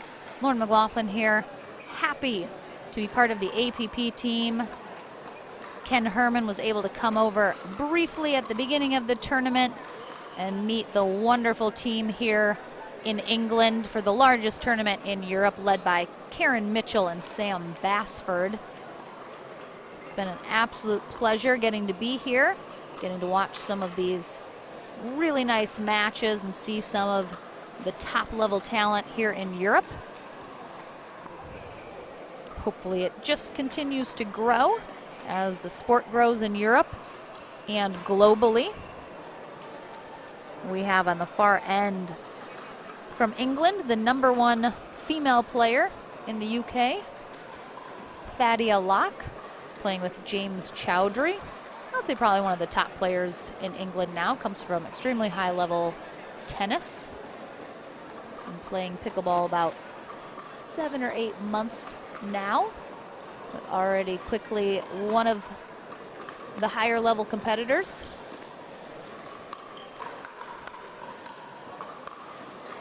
They take on Roberto Raspo from Italy, and he is partnered with American Amber Majewski from Dallas, Texas. Talking to Sam Basford yesterday, there was about a group of 25 or so Americans that are playing in this tournament, which is pretty cool. I love that Amber's rocking that Pickleball Rocks shirt. I know that company and brand very well, so a big shout out to Pickleball Rocks.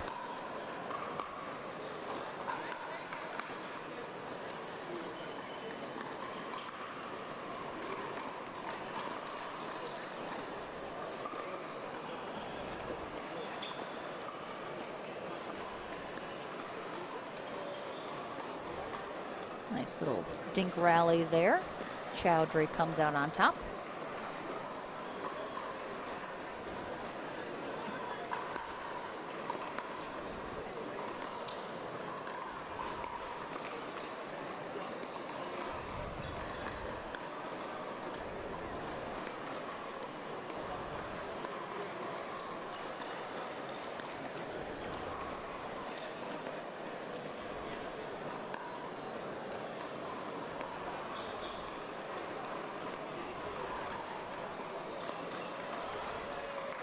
Another really nice dink rally, this time between Raspo and Lock.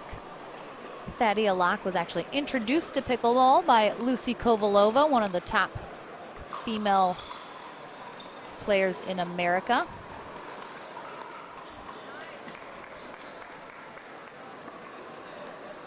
And as we mentioned in an earlier match, she works for Wimbledon now. And she had one day off during the tournament and chose to spend it here with us playing pickleball.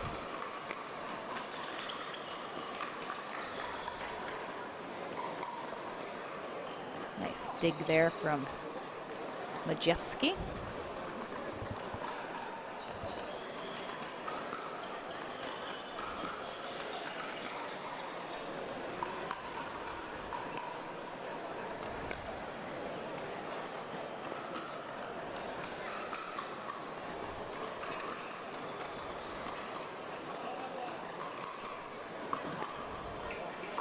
(1-0-1). Ooh, nice poach there from Chowdhury. Could see him coming.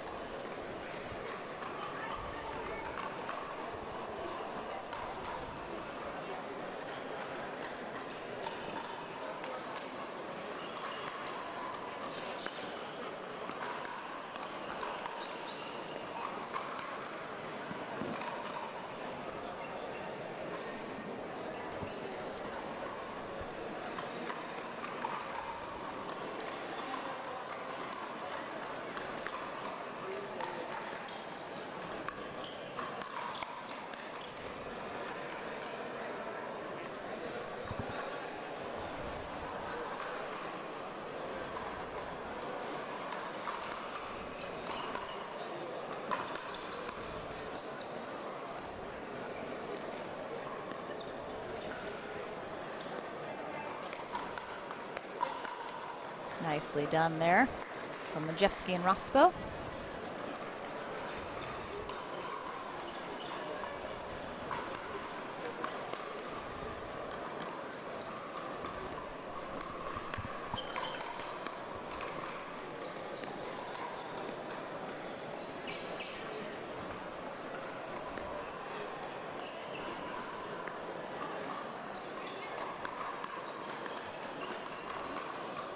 These have been some of the most extended rallies that we have seen today. Really nicely done. Some longer dink battles going on up at the kitchen.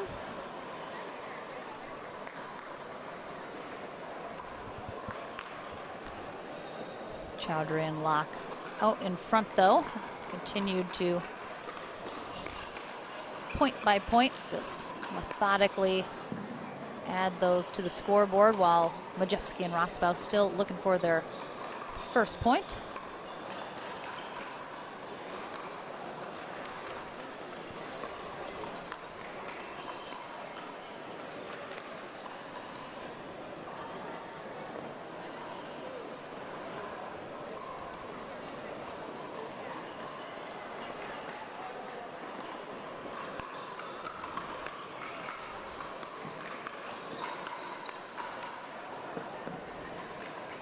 That will get Chowdhury and Lock to 6. Triggers the end change. So they'll head to the near end while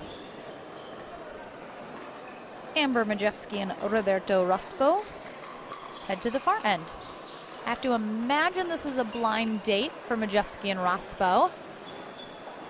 I think some of the American players that came over to participate just sort of did the find a partner that needed a partner.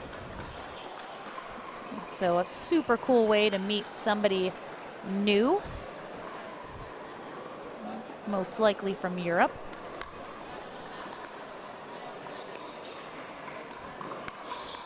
And hopefully have a great time playing some pickleball.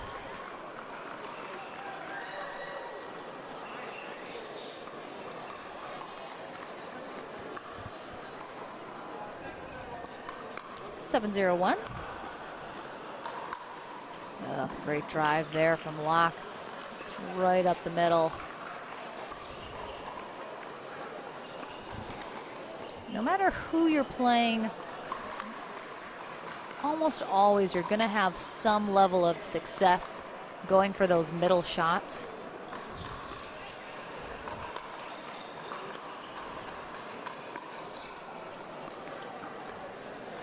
Oh, yeah, that backhand angle from Chowdhury. It's pretty nice.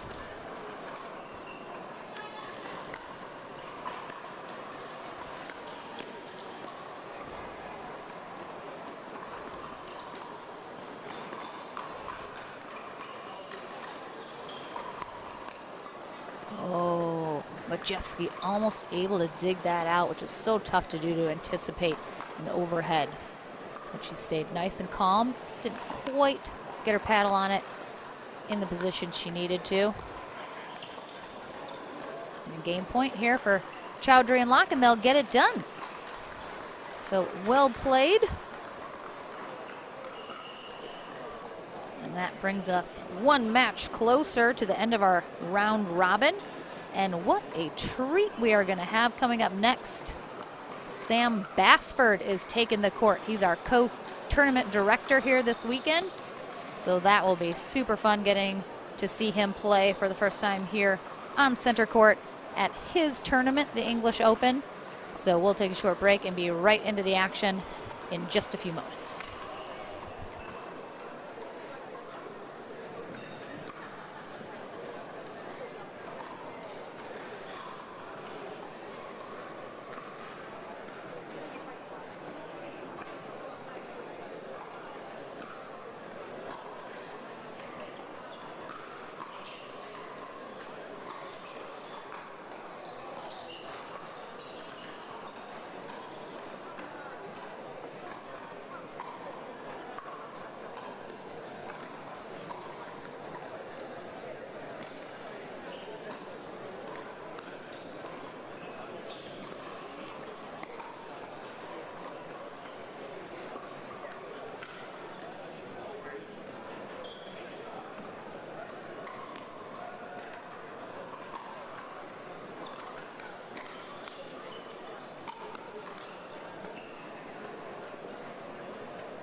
All right, again, a treat here on Championship Court.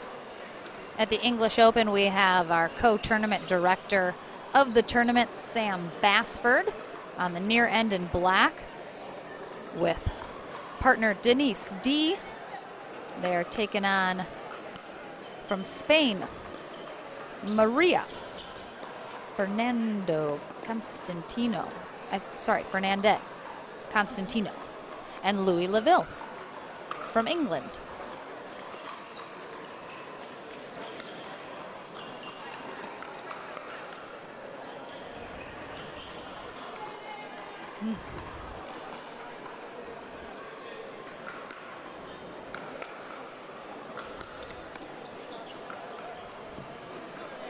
Big drive there from Constantino.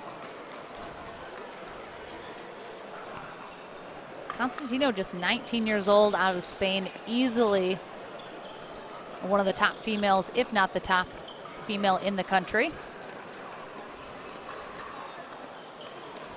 Extremely impressive player.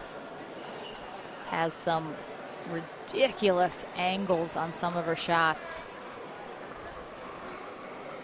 And she has the length and reach to back it up.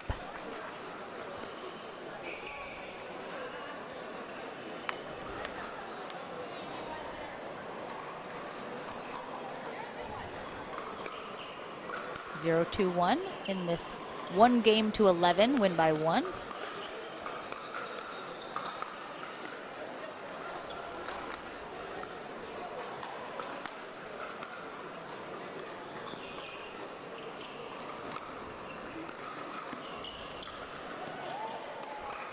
That was a fun rally.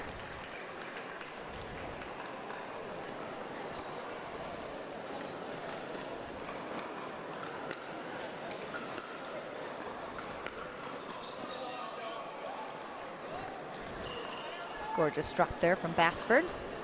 Got a little funky hop.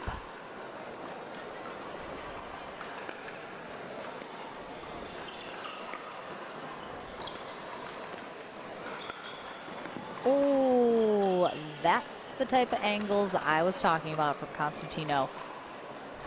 She has that recognition of when to jump that kitchen corner. Go for those Ernies. Nice job from D. Catching Laville, trying to poach a little. Put that cross-court dink at a nice angle. He had to switch hands to even get a paddle on it, but then easy put away.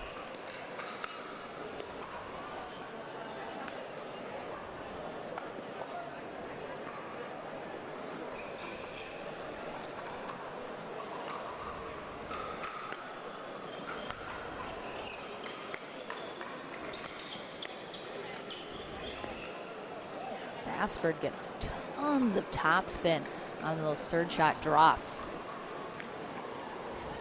1-2-2.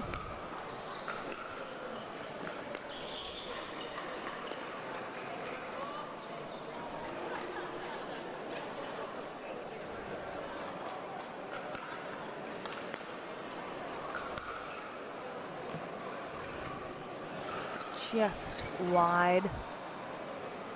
Really nice drive there from Constantino. Almost got that in.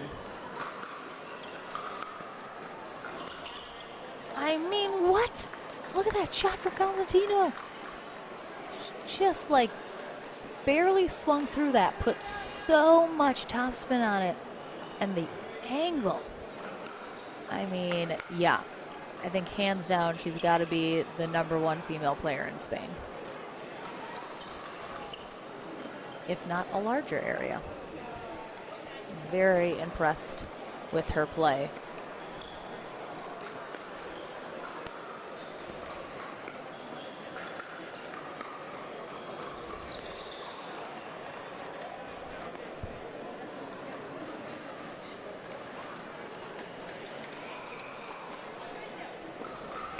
One, 3-2.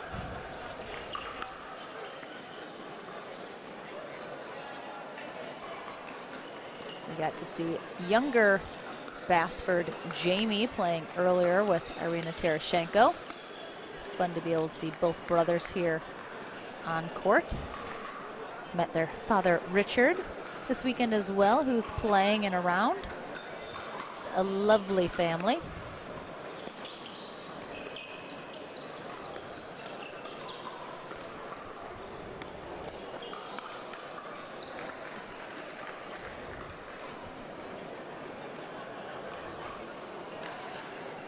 Four, 1-2.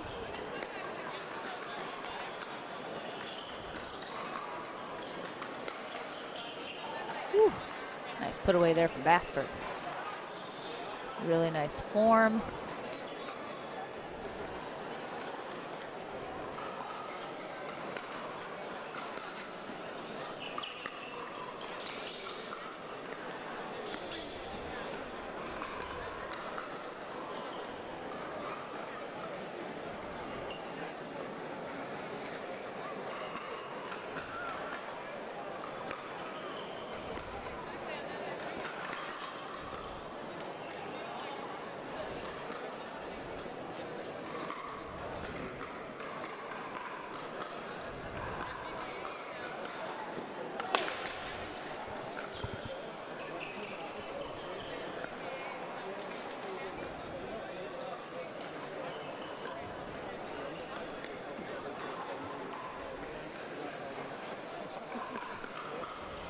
I believe it is 5-1-1.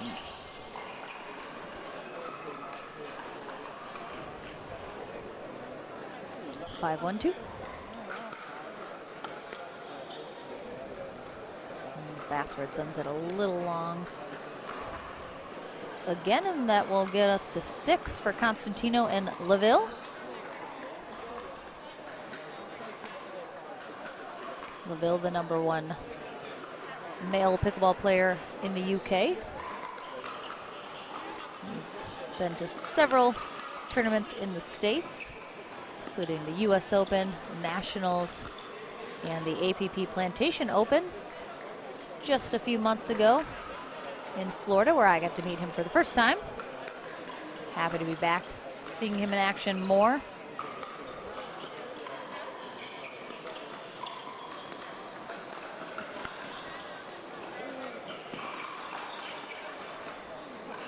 Man, some crazy pickups here off some net cords, and a great spot there from D.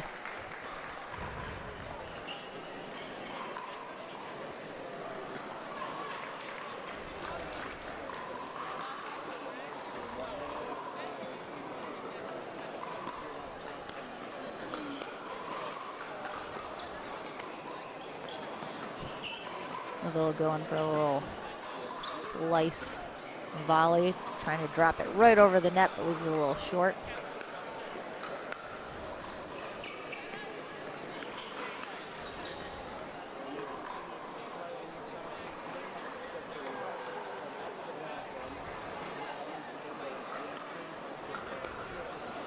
Two, 7-2.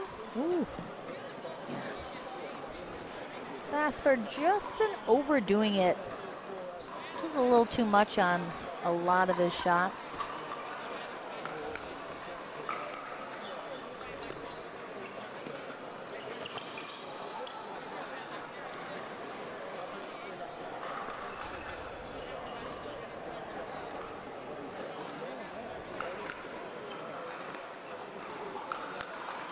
Oh, that drive was so low from Laville. Barely cleared the net and then dropped.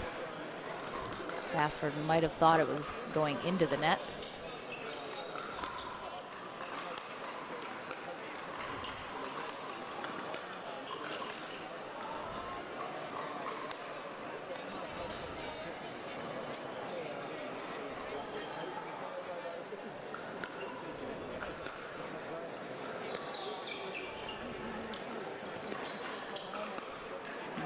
That ball might have been going wide. Couldn't quite tell, but D plays it, puts it in the net, and a game point for Constantino and Laville.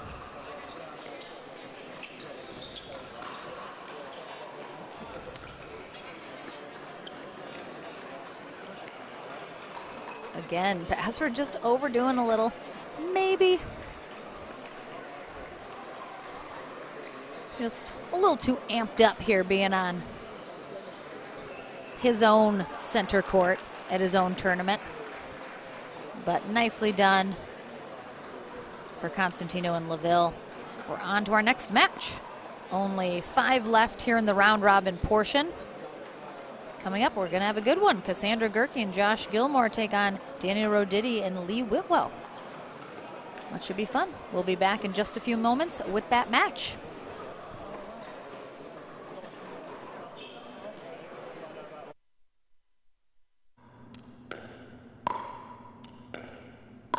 I'm gonna say she's a solid 3-5.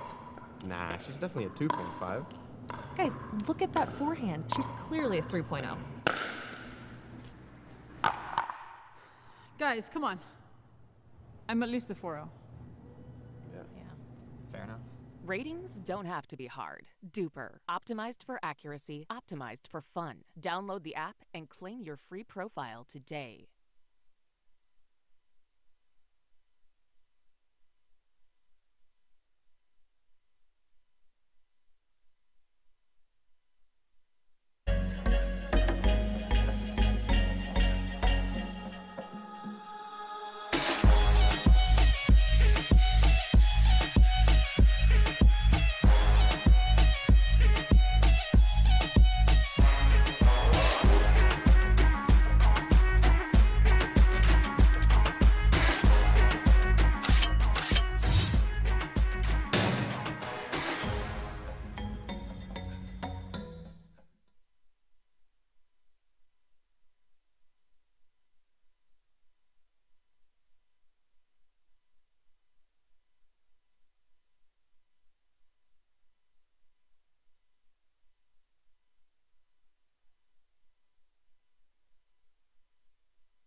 Yeah.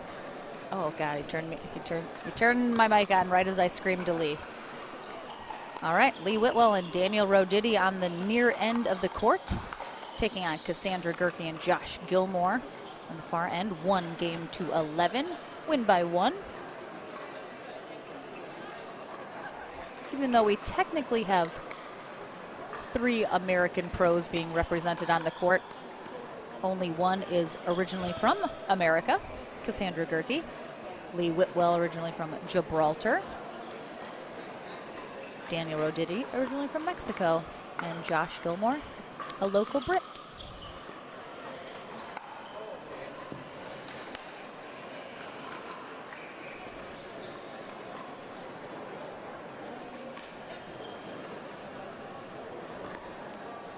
One.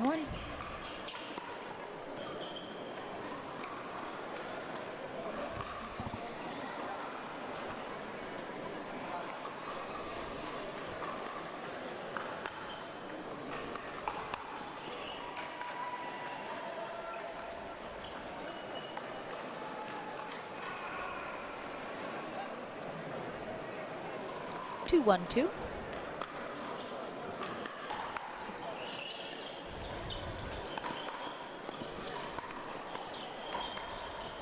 Oh.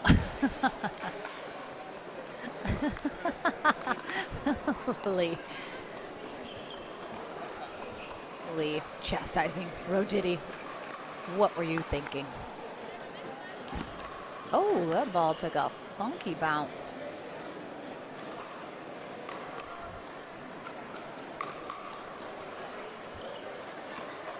One, 3-1.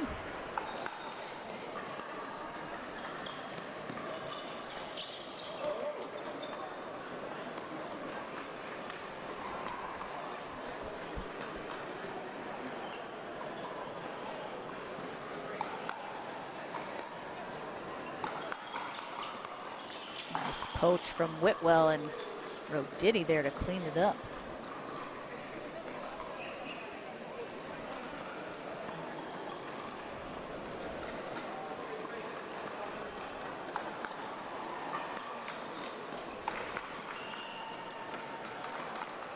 Again, Rodity's drives some of the most powerful in the game, and he's essentially a retired pro now at this point.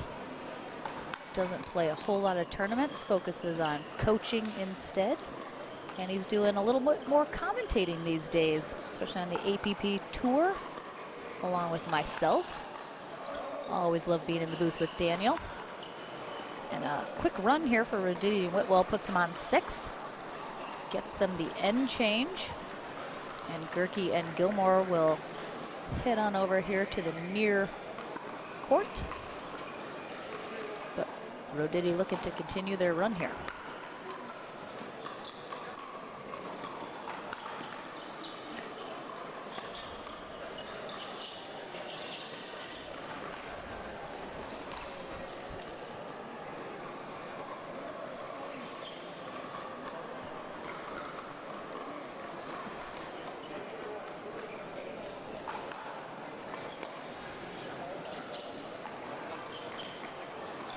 Ooh, there's the hacky sack. Did you see him hacky sacking?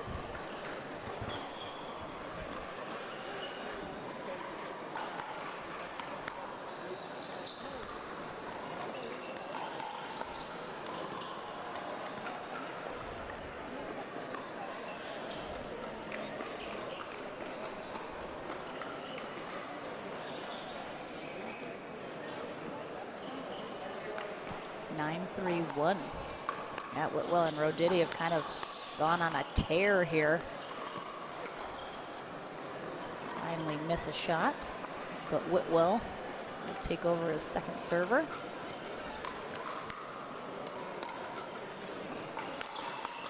Oh, Whitwell taking the long route along that kitchen line for the poach. Well done, gives him a game point.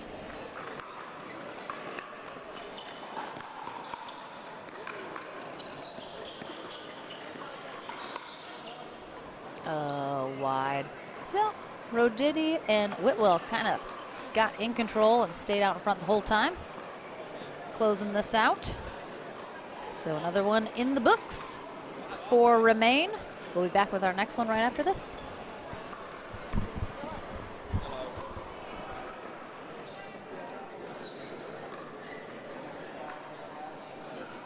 Children, your Duper final athlete exam begins now.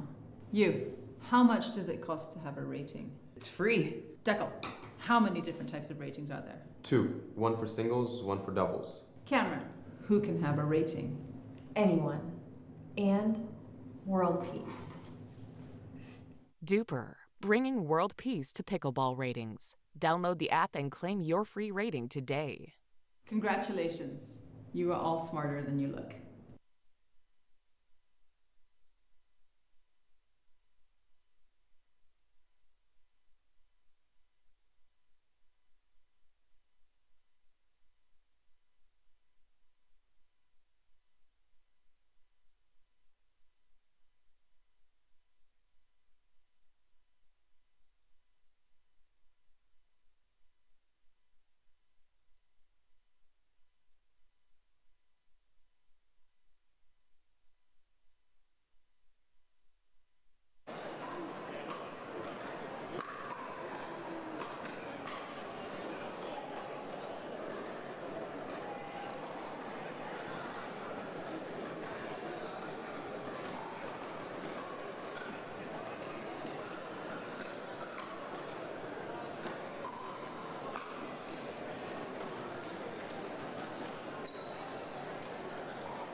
All right.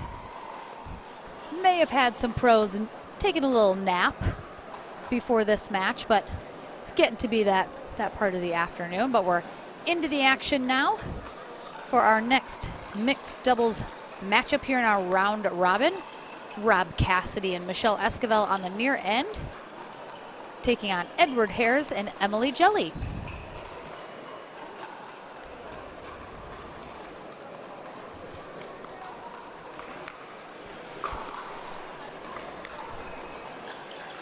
Did you go to order food or just wanted to get a snack? I just got a little snack of strawberries while I was up there.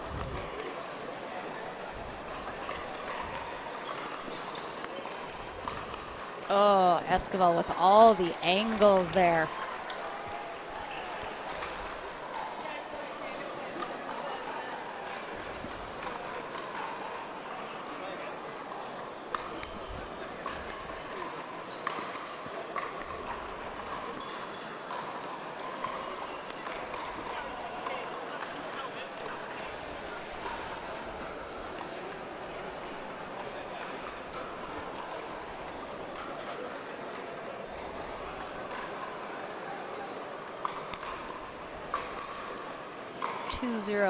Here in this game to 11.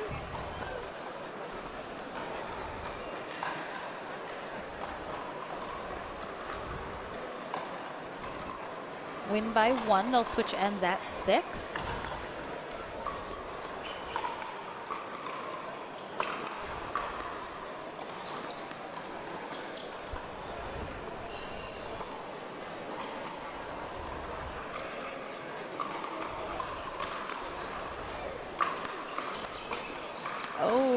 Hares getting aggressive there.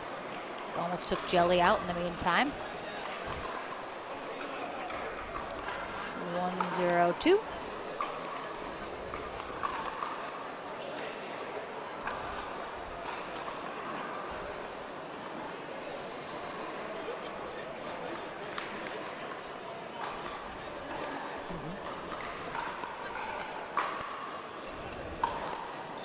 Oh, the NATO.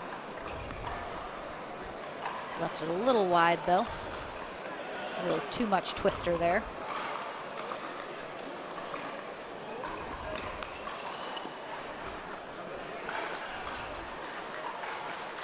Well, might have been going out from Esquivel, but Jelly tries to put a paddle on it.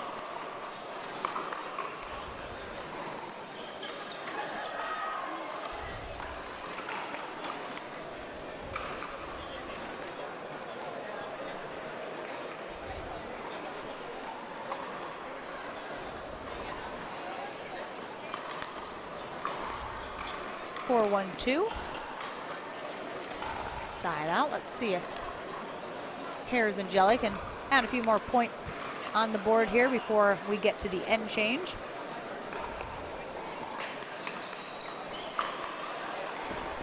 Good lead there from Cassidy.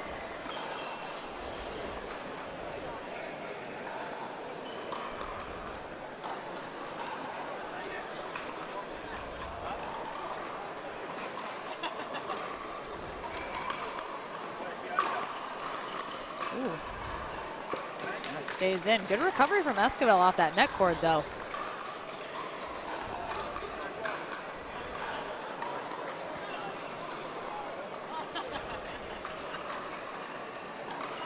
Two, 4-2.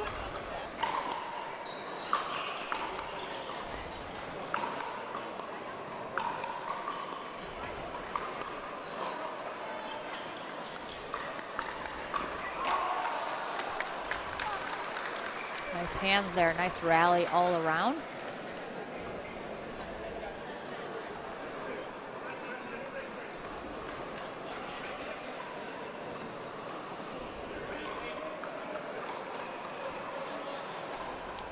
Four, 2-1.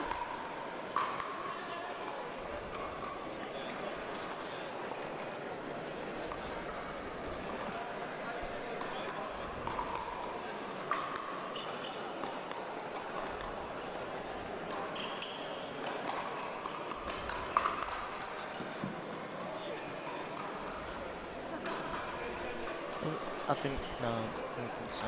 Is it? Oh, yeah, it is. Yep. 6-2-1 will be the score as our teams switch ends.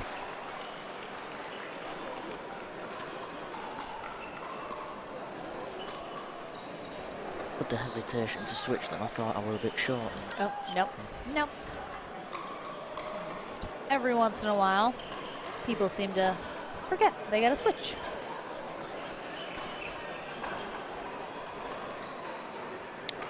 This format is apparently very European in a pickleball tournament. I think this is how it goes at most of the tournaments here, but very, very different from anything that we would have in the States at a pickleball tournament. So I think took a little getting used to.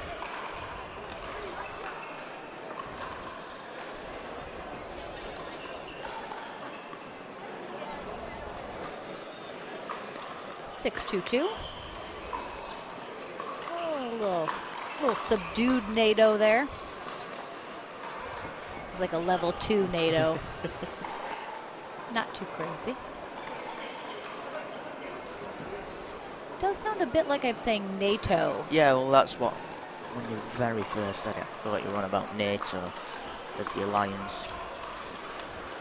It's NATO, like Which tornado. I don't know. We might have to go back to Twister. That's more easy to understand. Yeah, NATO's a little, yeah, confusing perhaps sometimes. Interchangeable with Twister. Yeah. It has many names, all cyclone related.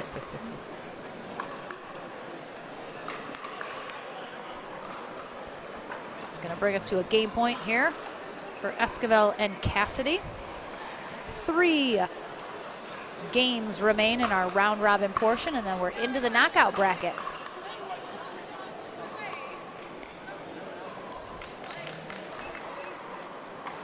Good hold there for Hares and Jelly.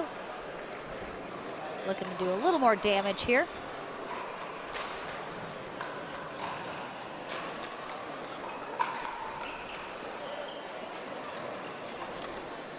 And a serve return out from Cassidy will give him a nice, easy free point.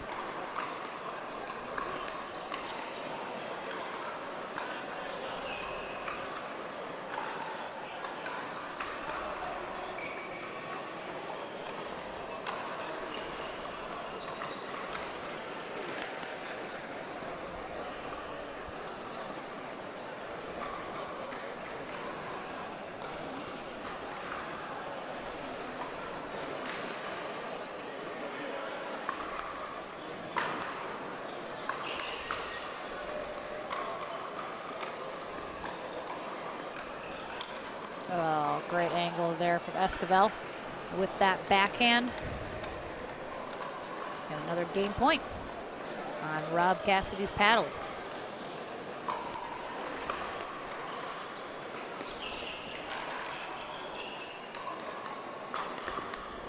But it will be Michelle Esquivel's paddle that finishes the rally and gets the game for herself and Cassidy.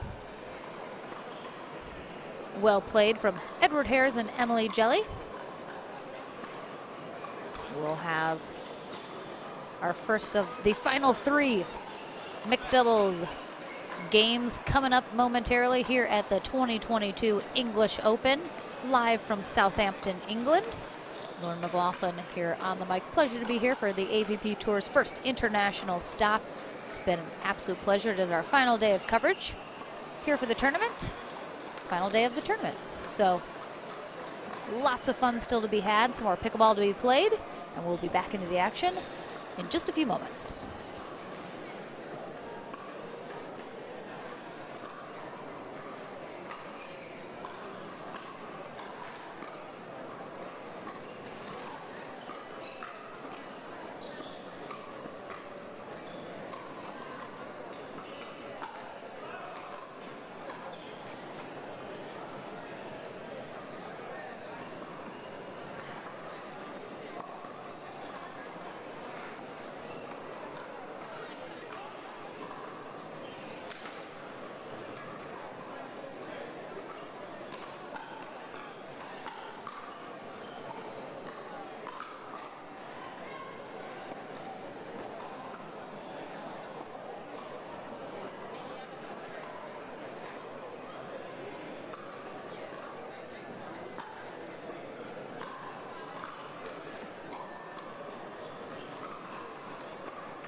right, our next match about to be underway.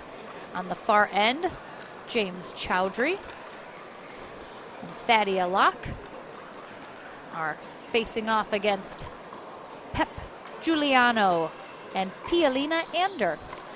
Ander from Sweden, Giuliano from Italy, while both Chowdhury and Lock from England.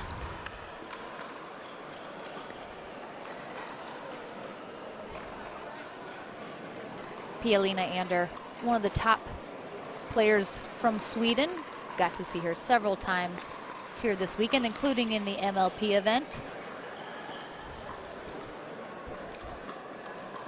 that kicked off the pro players on Friday, which was a lot of fun. Oh my goodness, that drop from Ander. That was lovely.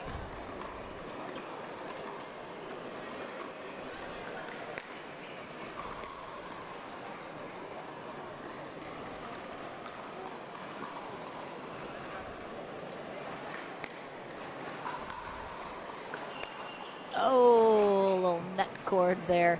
Chowdhury was set up and ready for that shot, but then it clips the net, throws him off. Ties us up at 2.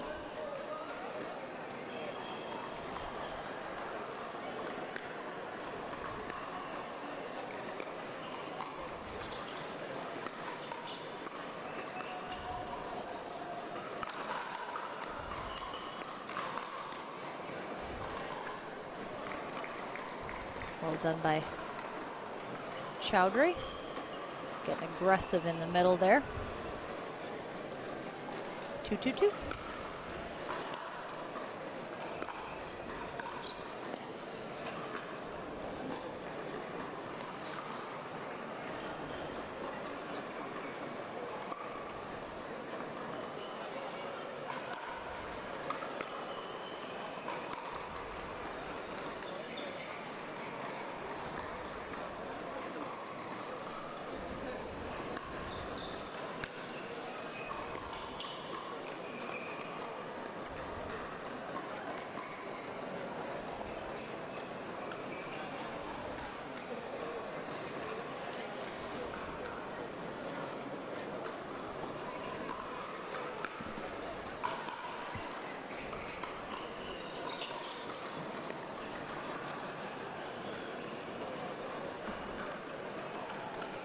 Two. 1 game to 11 is all this is. Win by 1. They'll switch ends at 6.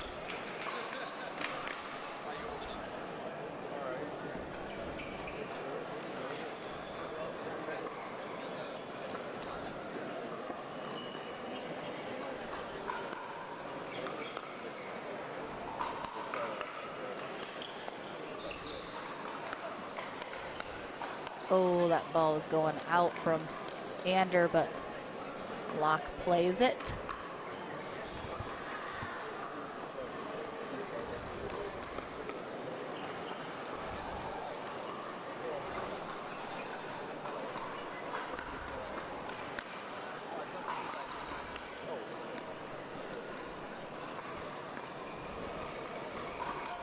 Oh, nice pull there from Lock.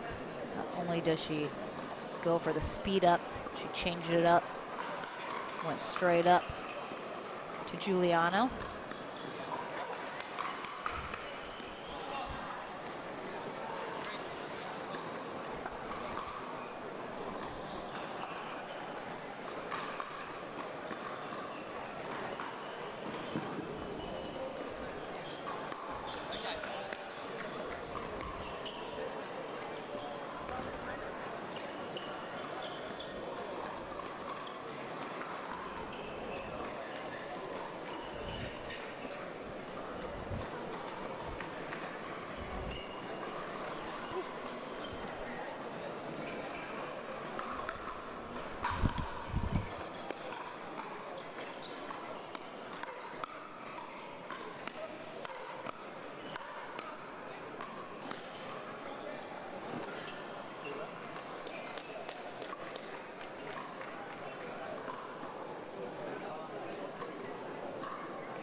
Nice drop there from Giuliano.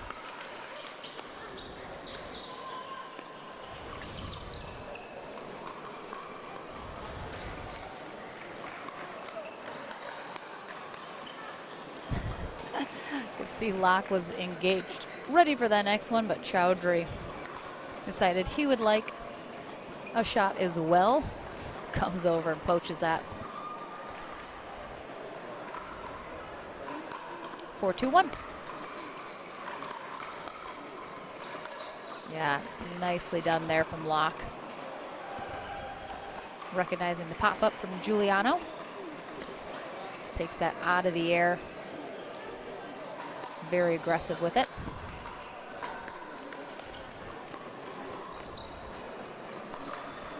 Oh, hello, Lee Whitwell. Good morning. How are we all today? Well, yeah, a little tired, but good. We're enjoying some absolutely lovely pickleball here in England.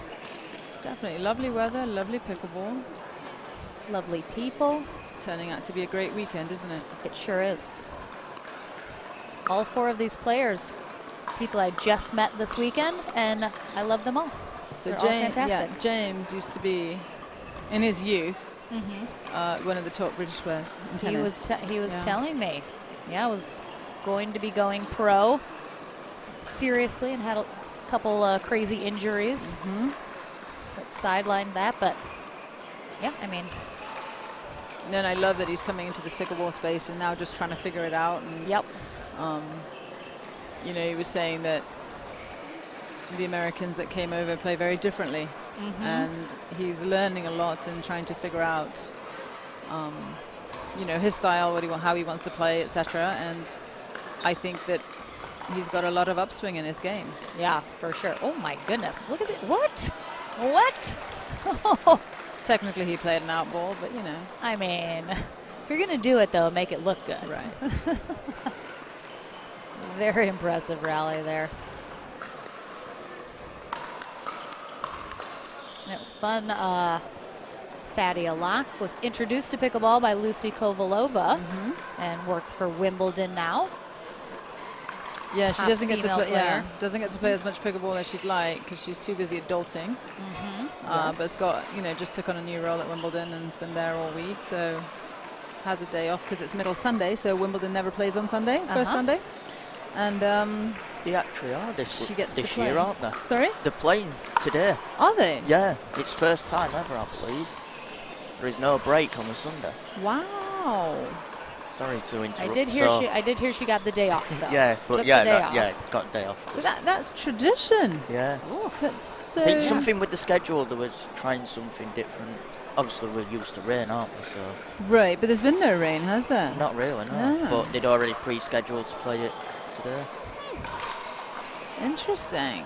So I stand corrected. I mean, she's playing hooky from work today because middle Sunday is being played. Right. I mean, you made a good assumption based on decades of precedent at Wimbledon. And sorry, I hope nobody from Wimbledon's watching because she might be out of a job. I think she properly took the day off, so I think we're okay. But we're glad she's here with us. We'll find out if she's going back to work Monday.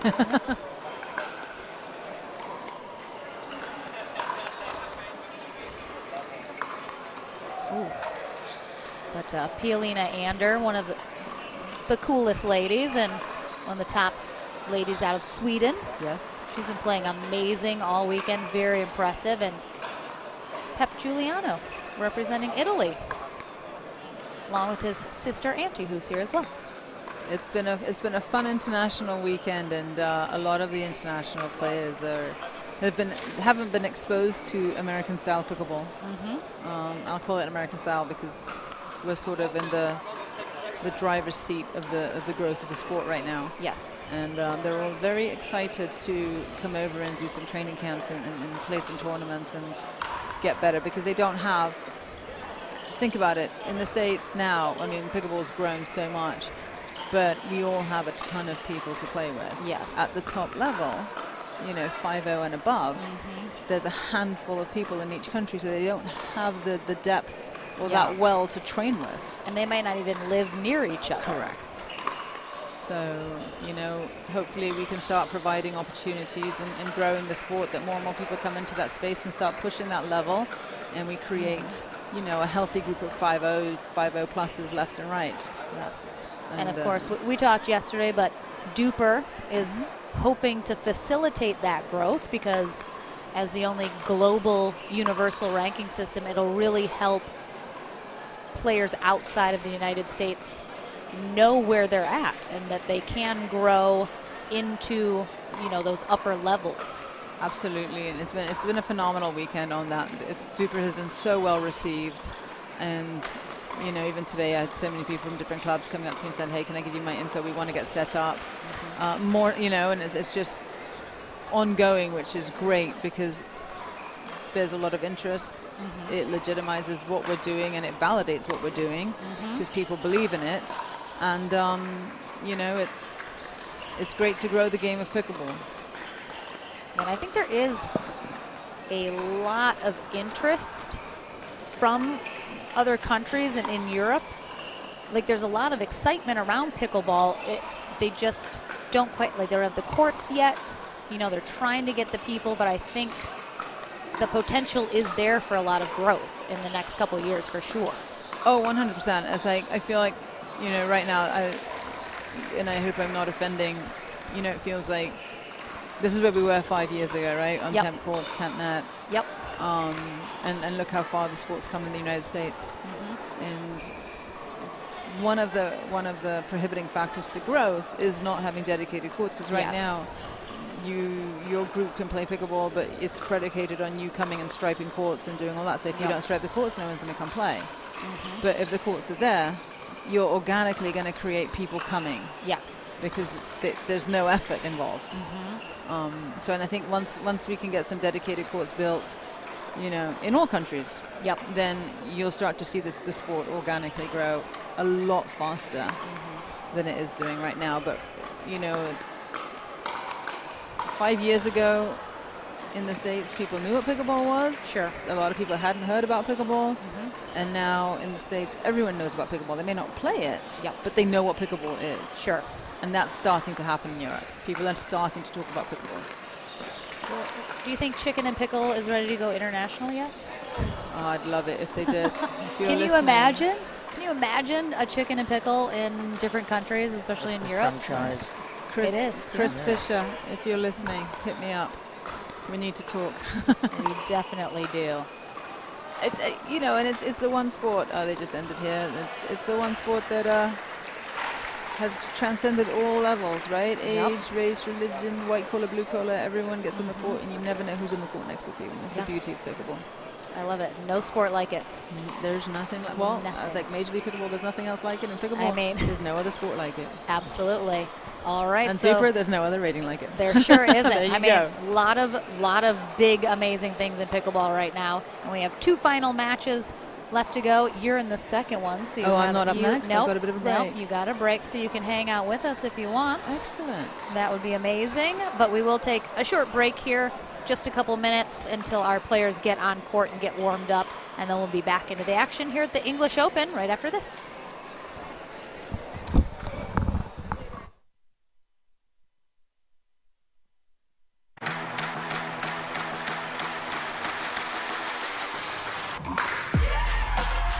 No matter the type of player you are. Junior, for now. No matter where you're from. אני מישראל, שלום. No matter your gender. No matter your age. No matter what tour you play on or who you play with. No matter what's in your bag or what paddle you use. What matters is your love of the game. Celebrating the sport. And knowing your level so that you can keep pickleball fun and fair for everyone. What matters is you. What matters is you. What matters is you. Unify the game. Download Duper today to learn the power of you. Know your level. Know your game.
was chatting. I was chatting some people up. Almost missed the beginning. All right, so we have on the near end, Helena Lundhammer from Sweden. She was playing with Wesley Jackson from England. Oh, again, Constantino, these angles, she is just being vicious. So that is Maria Fernandez Constantino on the far end, playing with Louis Laville. Constantino from Spain, Laville from England.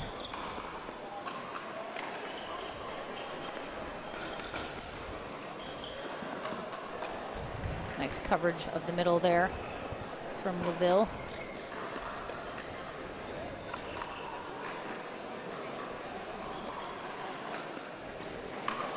One 0-1.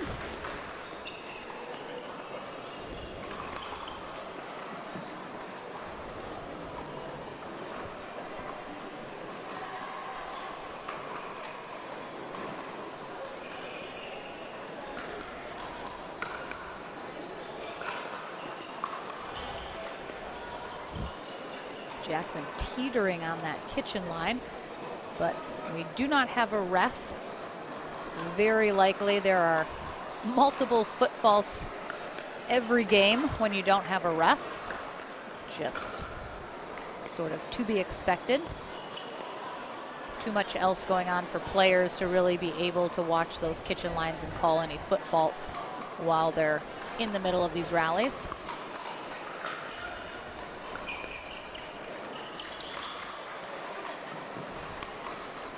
Lovely one-handed backhand put away there from Jackson.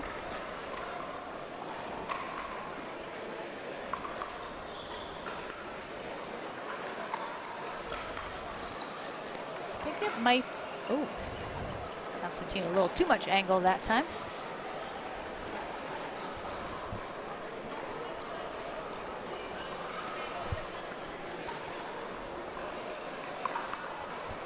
Two, 1-2.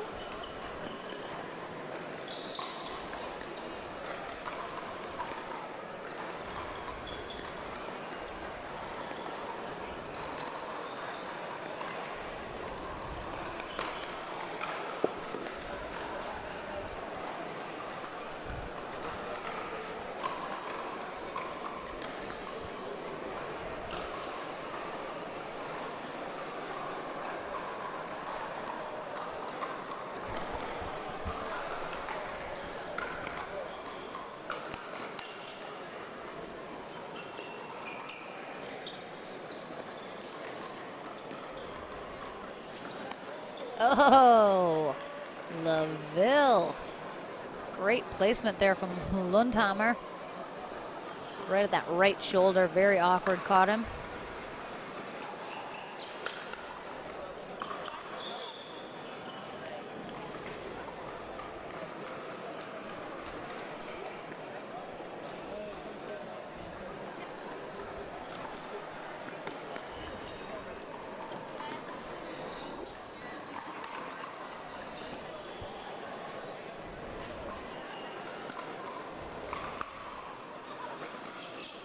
Again, I mean, Constantino is just impressing me at new levels each time I see her play. Like I mentioned before, she's got to be the top female player in Spain. Just 19 years old. But some of the angles that she is hitting these shots at, I have truly never seen shots like this before. They are just so precise and accurate, at the same time being such sharp angles, so much topspin, and they are part of why Constantino and Laville are up 6-2 here in this game to 11.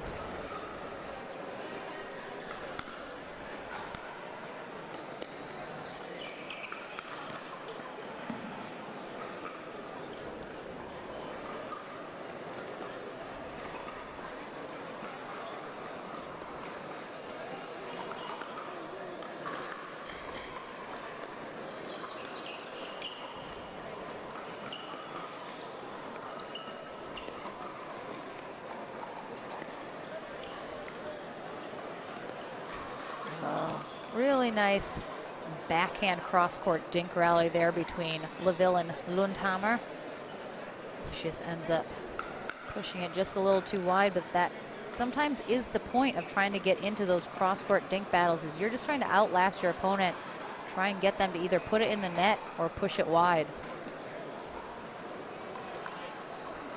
2-8-1.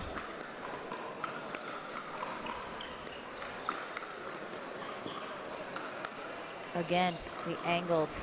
Constantino has learned and learned it well. Just how much angles can play a factor in winning some of these rallies. Some shots are good, but hit the same shot at an angle, and it's amazing.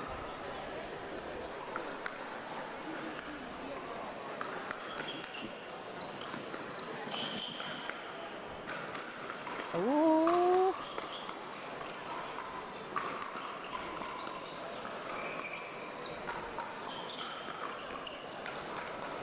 Unbelievable job scrambling there from Laville and Constantino. Good coverage for each other. All over the court, some really nice defense.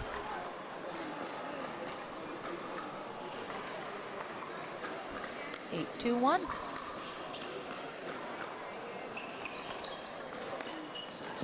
Oh, nice. Sort of a little bit of a spin shot. Laville really got on top of that ball, just put a ton of spin on it. Hi, Carrie. Is it medium? No, it's medium. Do you have small? Do you have small? I don't. That's the smallest I've got. Is that clear?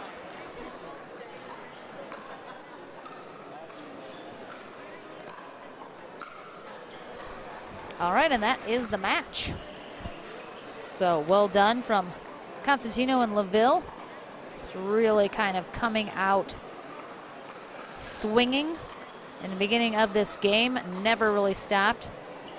Were very aggressive, trying to speed up the ball when they had the opportunity. We have one final match remaining here on our center court at the English Open for our round robin portion of the day before we get into the knockout rounds. We will have Bernie, and I need to talk to his wife and find out if it's Marcia or Marcia. They're taking on Daniel Rodity and Lee Whitwell, and that's coming up in just a minute.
right, our final round robin match is about to kick off. We have Daniel Rodity and Lee Whitwell on the near end, and they're taking on Bernie and Marcia Audibert on the far end. Bernie from Canada. Marcia is from England, but they met in the States during college where they both played tennis. And lived in Canada for a little while and now have been back here in the UK for about 8 years, and they played a lot of tennis, of course, but just found pickleball the last few months and are enjoying transitioning over.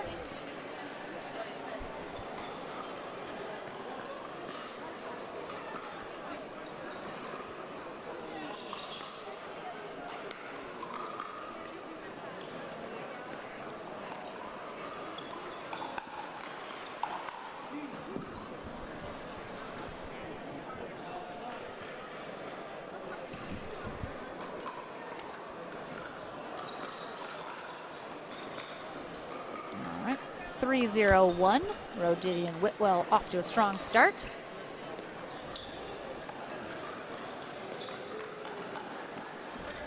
Oh, Bernie almost takes out his wife, but she got it. Oh, she got it back.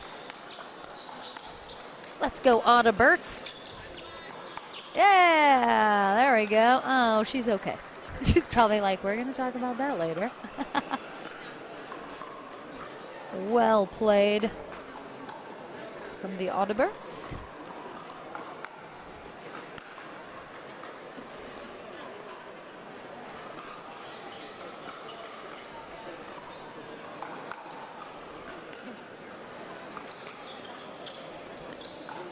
Oh, that was probably going wide, but Rodity doesn't take any chances. Nice little backhand put away. This is just 1 game to 11, so these are tending to go fairly quickly, and it is only win by 1.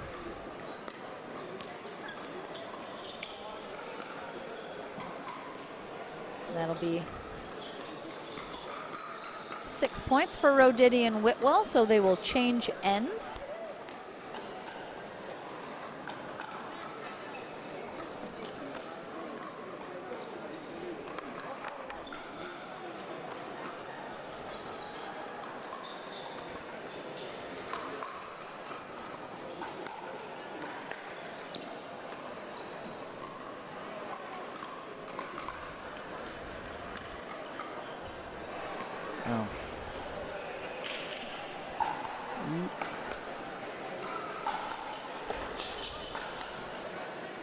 Again, that may have been going wide had Rodity let that go, but it was a little closer. We got some screaming going on the sideline.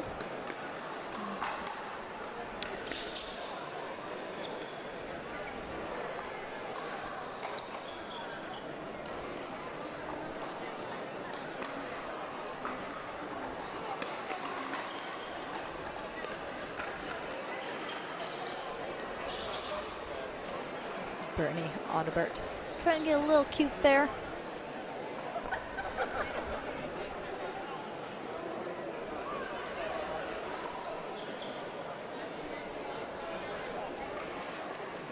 Looks like we've got a cracked ball. Oh, yep, looks like we got a cracked ball. Definitely is now. we step on cracked balls so that people know for sure they're cracked and not to use them. Yeah. Just a good old stomping. 7-0-1.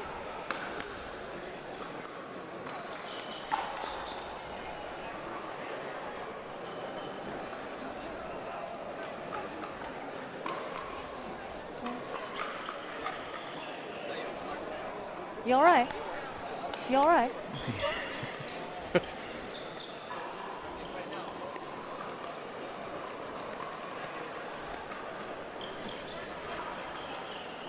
Ooh, the Whitwell threat of the Ernie was enough to force that error.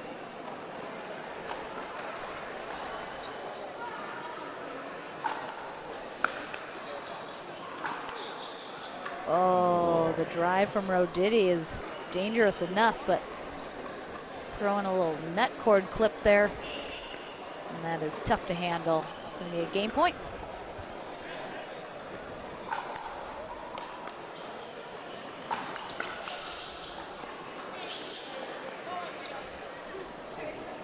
Some really nice place shots there on that final rally for Bernie Onabert. I like those angles. Gave Rodity a little bit of trouble. But then pushed it a little wide. So that concludes our round robin portion of the day. We are going to take the stream down. Yeah, we'll do the same as yesterday. Put the knockouts on a new we're going to take our stream down. We'll have a new stream come up for our knockout portion of the day, which is a little different format. It now goes to 1 game to 15, win by 2, and it's single elimination into the finals. So we'll have a handful of those matches as we work our way towards the gold. But we'll be back with a new stream on wherever you're watching, so don't go too far. That new stream will be up and running shortly, and we'll be back into the action here at the English Open. Thanks for joining.